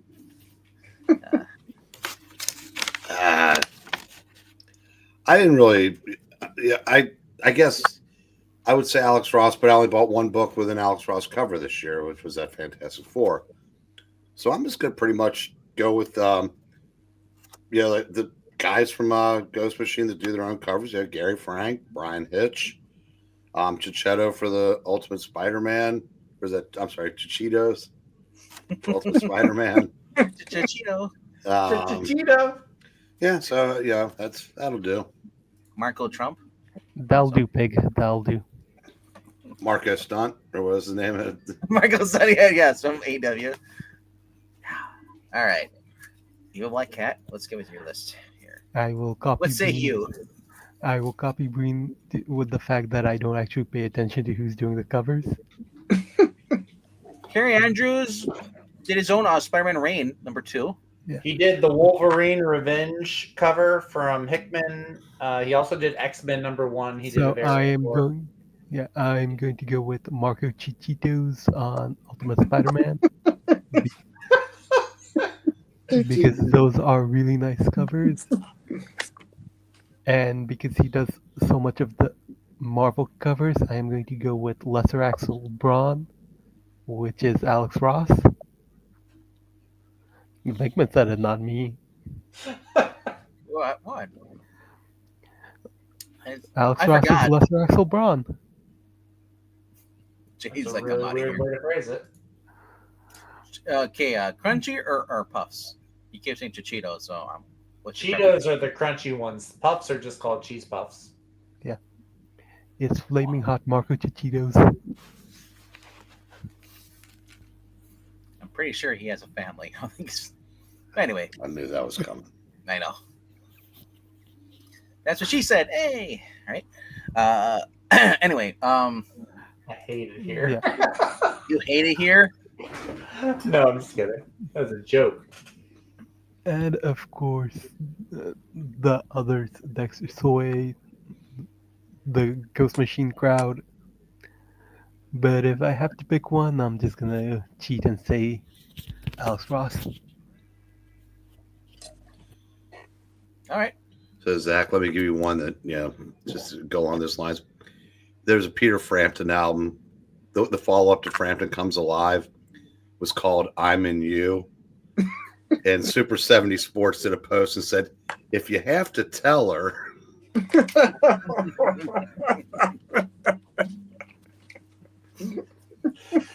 All right. God. New Carter saying Joshua Middleton for his cover artist. And Kerry Andrews was a so close second for him. Clint said he dozed off. All right. And then Clint's also saying Ethan Van Scriver for Cyberfrog Blood Honey. It still hasn't come out yet. No. Oh. I don't know. Rob Liefeld. What did he do this year? Evangeline? Did he have a Deadpool series? Or is that he had a Deadpool thing. And complained. The one I got, the Deadpool, the other one on Twitter. was like last year. There was a Deadpool I did with the Wolverine thing.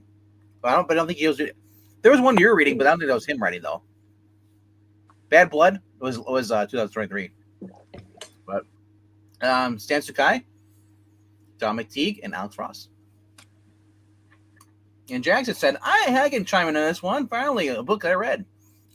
Robert Delatorre for Conan, the Jim's Up. Nice. Titans books. Alrighty.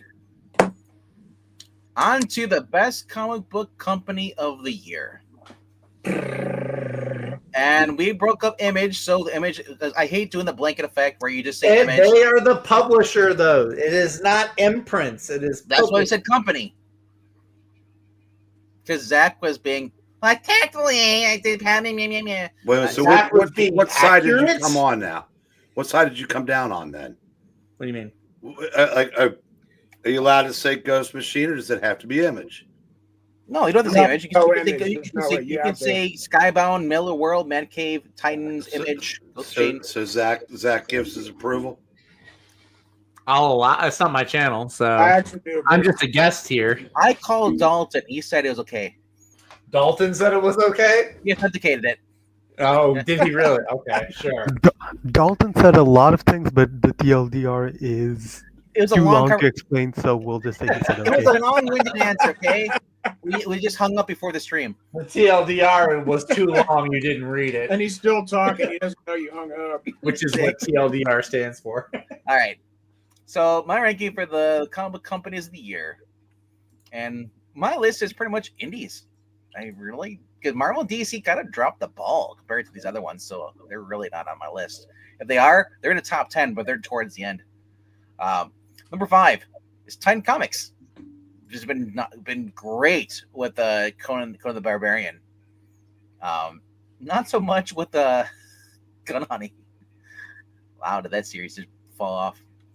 Number 4 is Skybound. I've been loving Transformers Energon Universe. Loving it. It's great. Number 3, Miller World. Mark's just really matured as a writer and just is writing some of the best books out there right now. That sadly, not a lot of people are reading because they stub their nose at him because look at the Ultimates. I want nothing to do with that. No, they And he's also conservative. He's not even conservative, but he's hated by the new audience because he won't join in on any digital lynch mobs. And yes, and I'm right about that because the fan base they've cultivated for the last 10 years are Whisper Network, petty, yeah. vindictive, and pirate. Mhm. All right, number 2, Mad Cave Studios. Just coming out of nowhere with all these awesome books. RKO! I know, right? That was for you, Zach. Thank you. You're welcome. Spear. Sorry. Number 1 for me though. It's just been my favorite overall. Ghost Machine. Ghost Machine is just I Redcoat, Geiger, and then the other books. You got Hyde Street came out, Rockefellers. It's just been fun. Yes, So it has. those are my top 5 for the best comic companies of the year. Alrighty. Zach's be like, Image, done. I have 3. I did not just say Image. How dare you?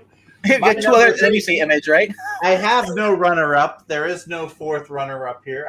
I have 3 companies, 3 publishers. 3's company. Come on, Three's knock on our company. Knock door. on our door. With Todd, right? Oh my goodness. Number 3 is DC Comics. Some people will roll their eyes, but Oh, you crap, know my what? contacts just fell out. They've gotten more right than they have in the past. They've got stuff wrong too. I'm not going to sugarcoat it. They've got some things wrong too. But Eric, you got to turn your camera on. You got to put the sign for. between Jeremy Adams, Justice League is back. We've got Tom Taylor's books are minimal. There's some good happening there. JSA is back. That's all I really care about. That and Green Lantern. So there's more good DC that I'm reading than not good that I'm hearing about. There's something happening here. Number 2, it's in the 3rd place spot. Marvel didn't even get on the list at all. Number 2 on the list is Mad Cave because, like RDV said, they came out swinging this year. I hadn't heard of them before, and now I'm getting 2 of their books. I'm getting Dick Tracy and Flash Gordon, and if they come up with something else, I'll. They did. You didn't. It was a mini series. Yeah. Yeah, we know. Yeah, okay.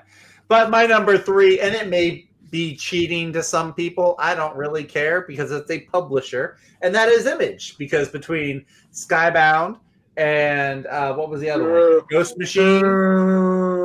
You And they can't just pick it. cheat. I don't care. Y'all can be mad. Stay mad. I don't care. Ooh.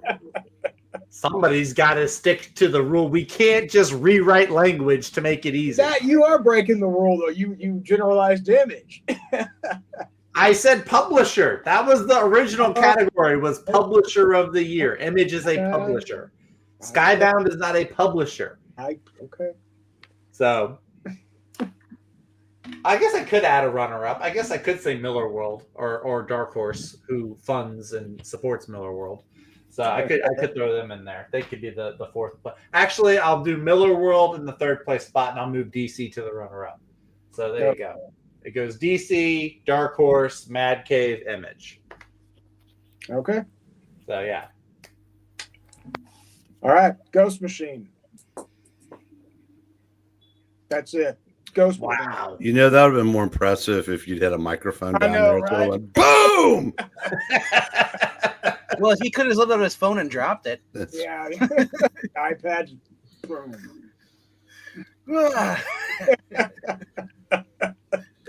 Threw his phone. Yeah, on the Ghost ground. Machine. They like Binkman said, everything. I haven't read the Halo and Hornsby. I'm not really interested in that, but It's Every- actually good. I've got the first Sure. issue somewhere in here. I need to find it. My and read favorite part is when Governor Chief and Cortana show up and Halo. Well, let's put it this way, Jay, when a company's clicking on all cylinders, things that you don't expect that you would like because it's not your thing, I'm more apt to give them a try, and I trust Tomasi. no, I do too. And I mean, it's an interesting concept. And It's I understand, but it's a religion thing for me. I'm tired of seeing demons be treated like cutesy little cartoon characters and stuff. So and Clint's, the good guys. I'm just yeah. you know, Clint's, none of us here have actually backed Rippaverse. Correction, I just bought my first one 2 days ago. They did the Trinity Omnibus, like Okay. the first 3 issues. So I just bought one of those. I can't put it on my list because I don't support them, But I mean, I'm not saying that they're bad or whatever. Just but it just isn't on my list because I don't read them. I don't have it. I acknowledge though that they're doing well though for company. I like that he's got some of my favorites working for him. Yeah. But I don't do crowdfunding because I spend Can't enough afford it. on the other stuff. Yeah. So Yeah. it's All right, wake up, Jeff? Jeff. You're up. Jeff? Jack? Oh, I'm up. Okay. I actually wanted to get that Trinity. I need to wait to get some cash. But it's about $45. It's pretty pricey. but- yeah, I saw that. And but also, hey, I did get that Halo and whatever it was. Halo and Hornsby? Yeah, Brain, you'd been talking about that, so I picked up the first one. I liked it. I need to get the second one. But so the only thing, one of those that the only Ghost Machine I'm not getting is the Rockefellers. I think that's the only one I'm not getting. Oh, that's a good one though. But back to the thing, Boom is number 3, Mad Cow number 2, and Ditto for number 1. Ghost Machine. Oh. Let's say Ditto. No, I said Cow. Ditto, Ditto. Gotcha. That makes sense. Mad Cow. Dan Didio? I've never heard of Mad Cow before. I've heard of Man Cow. I've heard of Mad down Cave. Mad, I've heard of Mad Mad Cow. Cow Disease? Mad Cow Disease books. I like Man Cow. He was a great. Horseman? What is Horseman? He's making jokes on the titles. Rippaverse has a character named Horseman, and Clint's Horseman Jack. making a joke. Trying to, anyway. Okay, well, might have helped if I knew what he was making the joke on. I guess that's on me. You should have made something from the 1800s, and you would understand, right? Yes. No, that's I great. learned. That's pretty. Jeff, you can barely go into the 19th century and you get Jeff.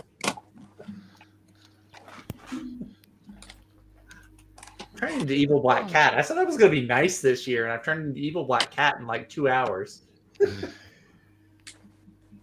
You know what it is? It's kind of like Ghostbusters 2. When you get the ooze on you, it's a negative, and you just like soak it up, and you're just arguing all the time.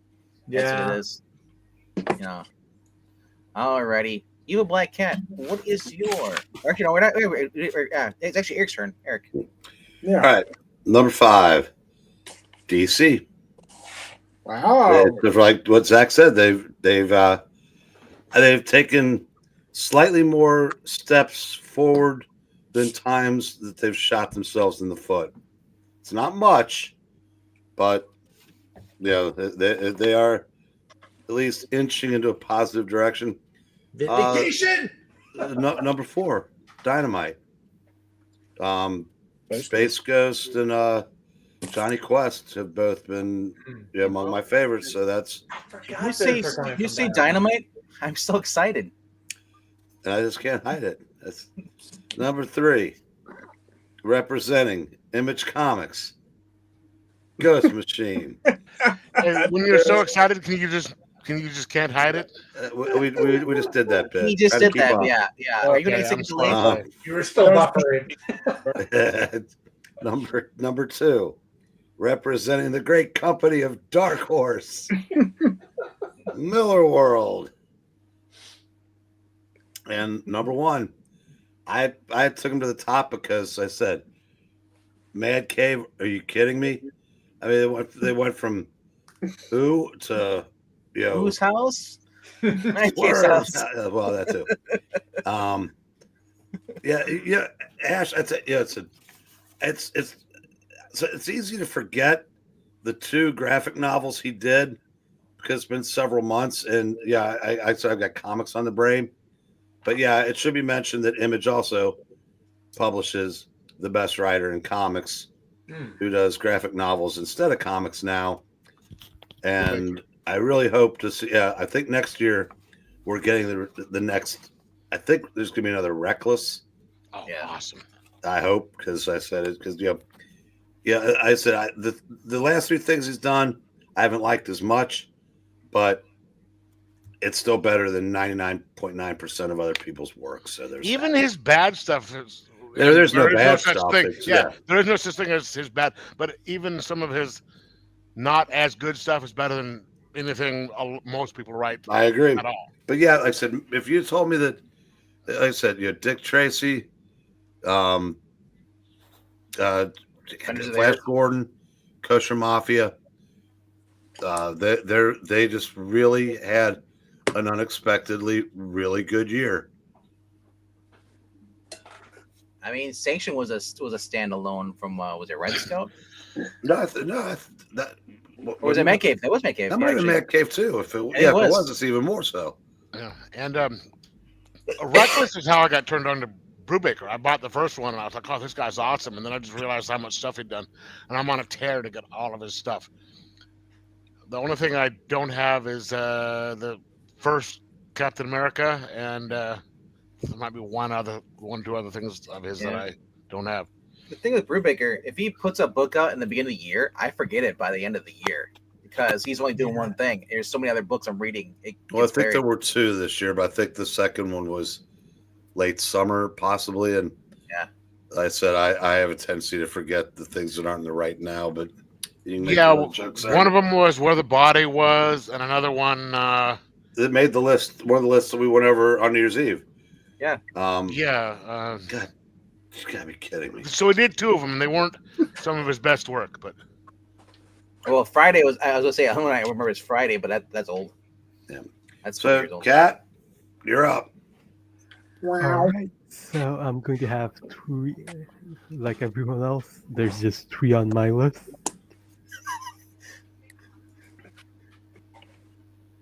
Are they all Image? 2 of them are. So, breaking them down, even number 3 goes to Skybound because I haven't read enough of their stuff. It's Yeah. not like that I don't appreciate them. It's more like for those that knew, is that I had grad school finished grad school, so I wasn't reading Lame earlier excuse. Lame excuse. Just kidding, buddy. this year. So I missed most of the stuff that came out really early. So the miniseries, like Scarlet, Duke, those I've missed out on. I have to catch up. So just because I've been reading Real American Heroes and the main goes G.I. Joe, the first two issues, that's why it's a little lower. Number 2 on the list is because of Nightwing finally being good, because of Green Arrow, the 2 issues that came out, the Absolute Comics, the Batman Dark Patterns. It is DC.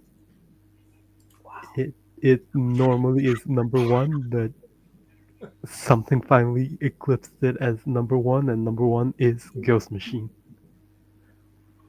And I don't think there's a bad book or a book that I'm not reading that's on there. Nice. The only Ghost Machine book that came out that I haven't read is that one book that I still haven't gotten to reading. Other than that, Rockefeller? no, it's that one shot. Devour. Devour, I think. Yeah, it's like one of the horror. That was like the bad the Odd Child. They kind of like they shun away from the rest of the family, kind of like how Scarlet was with Skywalker. Devour was good, but it wasn't exceptional. It was like, you know, it's kind of like a Ultimate. good thing it doesn't have an ongoing series. Yeah, exactly. like Ultimates. Yeah, no, the thing with it Ultimates is that I haven't gotten around to reading it. It's not like I don't choose not to read it. I just haven't gotten around to reading it. You choose to drink and read. When you look at the person that did that book, it's pretty easy to come to the conclusion that she's a DEI hire and caving to the blue hair, blue sky people. But it was better than anything that T or Vita or Danny or Pick a Stephanie or Brian. I mean, Megs. Yeah. So I said it was. I mean, it's the least impressive Ghost Machine book I've read so far, but it's certainly not bad. Yeah. What I'm thinking is that it's less of a diversity hire, more like she worked on the Stargirl show, so it's like she wanted. Oh, is that where she came from? She worked on Hollywood and multiple shows, but she did the Stargirl show. So okay, that makes sense. What I'm thinking is like she might have wanted to get into comics and asked Jeff for a favor, and had the money to put up to buy into it because they said that they're all stakeholders in it. Yeah. Yeah. Zach, surprised you didn't have New Gods. Or Ultimate Invasion just started. I listen. There are a lot of series that just started. Like I didn't have JSA hardly on any of my. Yeah, they just have one issue. It just started, so I'm gonna give it some time to cook, and then once we get back here, next year. Good first issue though. It was a really really good first issue. Yeah. So for New Gods, yeah. The Justice Society of America, JSA, yeah. One of Jeff Johns was ending this year, or they kept delaying it. I didn't include that one. I Yeah, did not include that one. So, yeah, because I was thinking like, you're really into Hickman stuff, and where was Denise? Where's Denise on there? Denise Camp. Listen, I'm liking Ultimates, but it didn't come out. That was only like half the year. I'm looking at like the entire year overall. Did you read this week's? I'm liking Ultimates, but did you read the newest one? Yeah, right today. Wasn't a great issue. It wasn't terrible, but it wasn't a great issue though. $300, Zach. You want it? 8.0. Nah, good. I spent $150 on the Amalgam omnibus Okay, today. you drop it. Oh, dude, you scared me. I thought that was OMAC at first. I was like, I don't want to read OMAC. Ash, you want it? Brent price. I only got it because I had Christmas money. $275. If I didn't have Christmas money, I would not have this omnibus. Honestly, I want Alpha Man instead. Omega is the second. I ordered. Alpha Men. After that, Omega would be the last. it's Alpha to Omega. Omega is usually the last one. Yes. I ordered that thing on In Stock Trade. It was like It's the 80 beginning. bucks. Yeah, So it'll just take me a while to get it. But They still haven't even packaged it yet, but I can't wait to get it. all right, pick a Stephanie. Well, okay, Stephanie Williams, Stephanie Phillips, Stephanie Graf. Too, huh? no, Stephanie Tanner. Weird. Who is the best looking one? Stephanie Brown? There you go. The best Batgirl. Joey. See, she was so great that she turned her boyfriend gay. Wasn't Who? her fault. It was Megan Fitzmartin. Spoilers. Oh, Megan. That'd be horrible to go on a date with her and she spoils the movie for you because she's a spoiler. My girlfriend actually loves spoilers, so I spoil a lot of comic books for her. Wow. Well, I could make Not all of I them. could make a couple jokes about you spoiling things, but I'm never Stuff mind. that I know she won't read. okay. She reads comics? A few. That's She cool. likes the Dan Abnett, the Rebirth Titans run. She likes that one a lot. She ring current though? Wait a second. So All right. you mentioned one title, and she's already stepped on your head as far as taste. She also likes the Abnett and Lanning Guardians of the Galaxy run because I told her the same. And writer now did she's that. trampolining on your head. But he likes it though. That's a keeper, Zach. I'm okay with it. I'm okay Yeah. with it. Yeah. So, honey, can I show you some of the books I like? No, I'm good. But is Zach a keeper? It's sweet that you like this, but no thanks. That's what I say to her about soccer. That's Oh. great. Not for me. And Well, the Zach, real- I just real Oh, football. she likes soccer. She Oh, likes she soccer. trampled on Zach's taste. Absolutely. Okay, well now that's Soccer like and that's like K-pop. on the board game where you have to like take 3 steps back. Well, I'm the concerned she likes kicking balls. and Zach, you're right. That's up until January 6th. That's the 12th day. That's right. See, he gets it. Begins on the 1st of The December. day of 25th. Epiphany is the The- final day of Christmas, or Three December- Kings Day. December 25th is the first day. January 6th is the 12th. Well- Exactly. Give that man a gold star. So It is ends that on really a Resurrection tradition Day? at one time where you gave like it was like Hanukkah where you gave like a gift a day or something? That's Hanukkah. No, I know, but I mean, there was No. like that where they did the 12 days. Did anybody actually celebrate that way during the 12 days of Christmas? Maybe back in the day, I don't know, but don't I know that there's something for the January 6th. I know there's something you're supposed to do I don't on know. the Epiphany. January 6th. January 6th. That's so I think in Okay, Central first- America they call it Three Kings Day. That's the day they celebrate Yeah. the 3 wise men showing up and I giving thought gifts. it was Storm the Capitol Day. Yeah. That too. That's Also, that's more of a secular I holiday don't than know. religious. I leave my Christmas decorations all up and the lights on until the 12th, and then I take everything down. I still have mine. I helped my parents take theirs down today. My parents are heathens. They My- don't my take parents- down their My parents keep decorations theirs today. up. Well, as not this year because of certain events, but my parents would put it up on Christmas Eve. Keep it up until the 6th and take it down. Okay. Epiphany is the woman who answers my phones at my job. What you want, sweetheart? Oh my gosh. Does she have the nails there, Clint? It's very funny. Yeah, the raptor claws. So are we going to do a 40-minute goodbye? If we are, do we need to start now? Well, I gotta ask you to come back on and lead us out. Okay.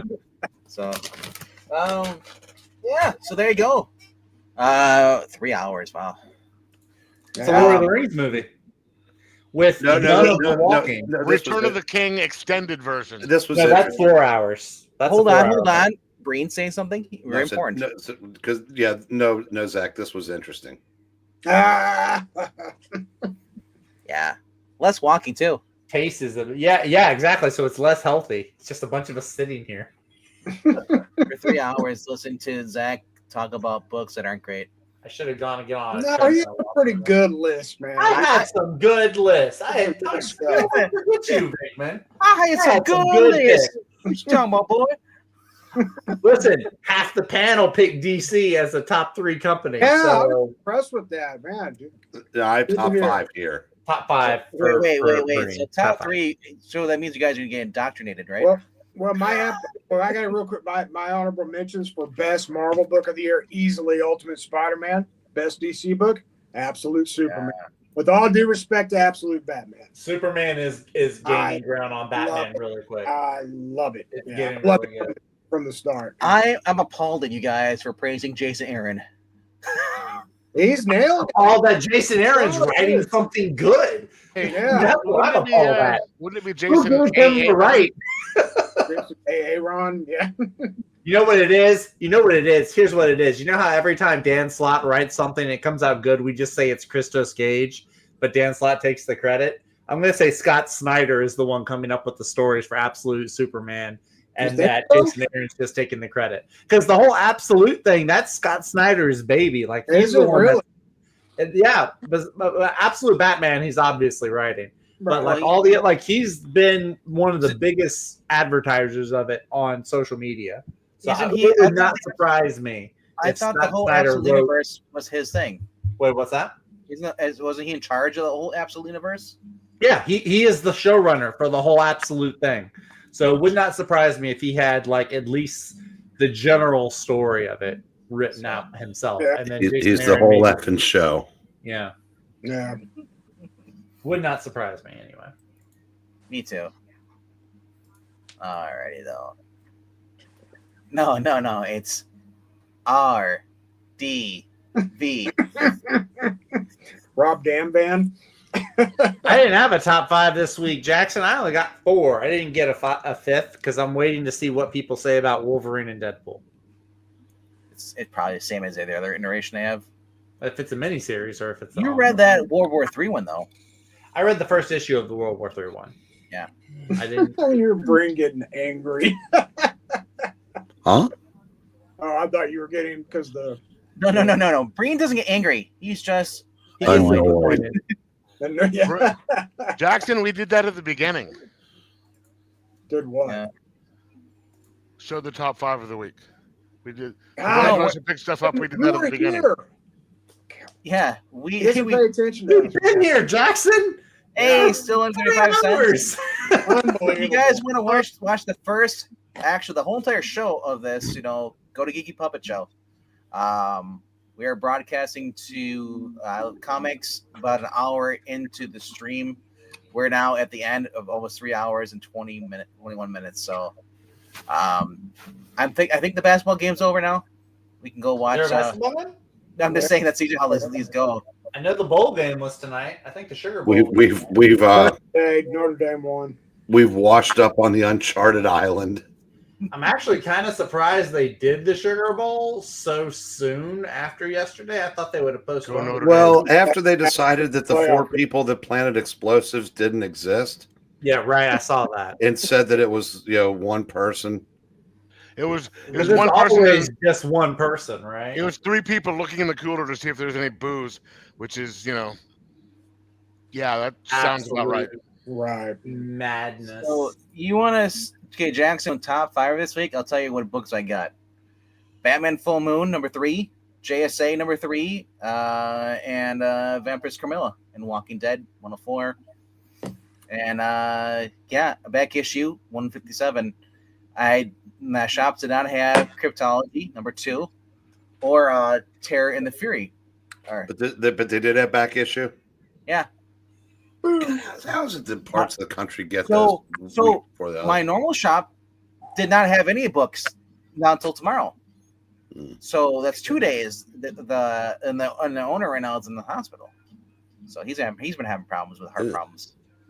So it's that's why I bought a lot of back issues today. What you saw today in the beginning of the stream, I showed off all my Catwoman from Volume 2 that I purchased, and then I've been also filling in my Whisper collection from First Comics.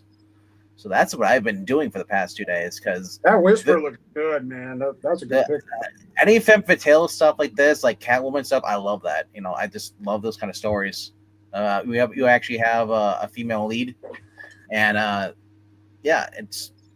it's written well, done and drawn well. Stephen Grant on there, Stephen Epting coming in and doing quite a few of the art on there on Whisper. Everything I've read in First Comics has been everything. Yeah, I was hoping to get Terror and the Fury, #1 through Xenoscope, but like I don't know if my main shop's gonna get it because their books are. I'm going there tomorrow. It'll be my third time going to a comic store this week because Oh, such a bad thing right there. it is when you spend a lot of money. So That is true. That is true. If you so spend a lot. Geeky's he got a copy at his shop. What is Terran Fury? Terror and Fury is it's like a golden age kind of like spinoff, but evil is spreading across the world. Vampires, zombies, and even more horrifying creatures are emerging from the shadows, intent on erasing mankind from existence. Amidst in the darkness, two heroes rise from the past: Eric Breen, the Terror, and Fury. Far from the conventional heroes, they wield terrifying powers of their own, products of the past that has long been forgotten. Their methods are ruthless and their motives are unclear, but one thing is certain: they might be the world's last hope against the nightmare overtaking it. Josh Brusha is the writer, Brusha, or Joe Brusha, and then Jordy. He does a lot of stuff for. He does the Grimm's Tales of Terror for. For Xenoscope. Yep. Yeah, so he's a Xenoscope writer. So honestly, I'm looking forward to this. It kind of reminds me of that Catman and Catgirl, whatever book that Zach got a while back. Oh yeah, I remember that one. Older heroes and just fighting against this. So it looks cool, you know. So I'm looking forward to that. But like I said, this week's back issue though, is a tribute to Keith Giffen. Oh really? Yeah. Yeah. Tribute Did issue. you see Clint's comment there? One of his comic shops burned down right before Christmas. Well, why are you burning it down, bro? Yeah, I was just gonna tell Clint to stop playing with matches. So. Well, we said forest fires, not comic store fires. No. Man, sad. Sorry to hear that. We had a restaurant, one of the chain, burned down, and I haven't found a follow up on it. Like, I'm like, it was employee or is it just a leaky thing? But like, yeah, it's like one of the chain restaurants have been around since like the 50s. So it was like Ooh. just kind of older buildings like that when it gets knocked down. So yeah, I was waiting for the payday and then they burned down on a Wednesday. Seth Rollins, That's rough. burn it down. Got two of the two big supper clubs from where in the area where I grew up. Yeah. Burned down. One of them's very famous, the Beverly Hills Fire. That I won't say by if you're of a certain age would remember because like almost 200 people burned to death. And then there was another one that called the Lookout House, and that conveniently burned down. And there was a smaller one down the road called the White Horse. It conveniently burned down. But Bobby Mackey's are still going strong, huh? It is. God. I don't know if it's still open, but the building's still there. But yeah. So also Cryptology this week has Don Heck interview. Then it has the Shadows horror covers, and then the BC sci-fi movies, Not of This Earth, and then like old horror or radio movie serials they had, stuff like that, and then Hammer's Quartermass films. So I'm looking forward to that stuff. And that's a recommend for anybody that likes. It's same people that do Alter Ego and Back Issue and Retro Fan. Yeah. So the old spooky, I said like it. I didn't think about the 1940s doing like horror movies, like but on the radio though, radio programs like that. Mm-hmm. That's cool. I can only imagine like anything by Edgar Allan Poe being redone on the radio as a radio program play. But alrighty though. But that is it for this week though. We'll be back tomorrow night on Geeky Puppet Show. Here, lock it in. We'll be doing 2 more readings, and then check out on Saturday too. We've got some more readings going on. Basically, the next couple days, we do a lot of readings on here on this channel. So stay tuned for those. Those are all at nighttime. And if you haven't subscribed to Geeky Puppet Show or I Love Comics, do that right now. Check out there should be a Ko-Fi link on if it's not in E's channel on his song, but it's team from I Love Comics. Is Ko-Fi. You can also check out ours. Ko-Fi.com/puppet team, what you're seeing going across the screen right here, and this support the channels, or just share out that So, but until then, you guys have a lovely, warm night. For except for Jay. Hope you freeze that down in Mexico. Because was it down maybe like 70 probably by you?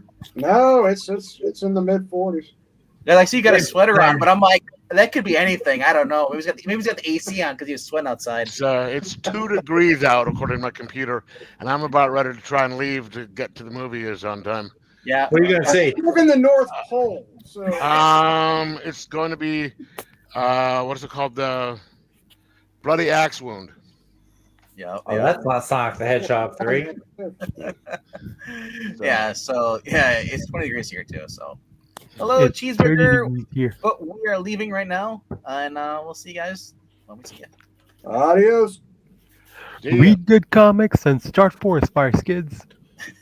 Especially up in Alaska, where he doesn't Well, we freeze. start I fires. think we should start because fires. Brett It's literally warm. said that was a bad thing. That literally happened.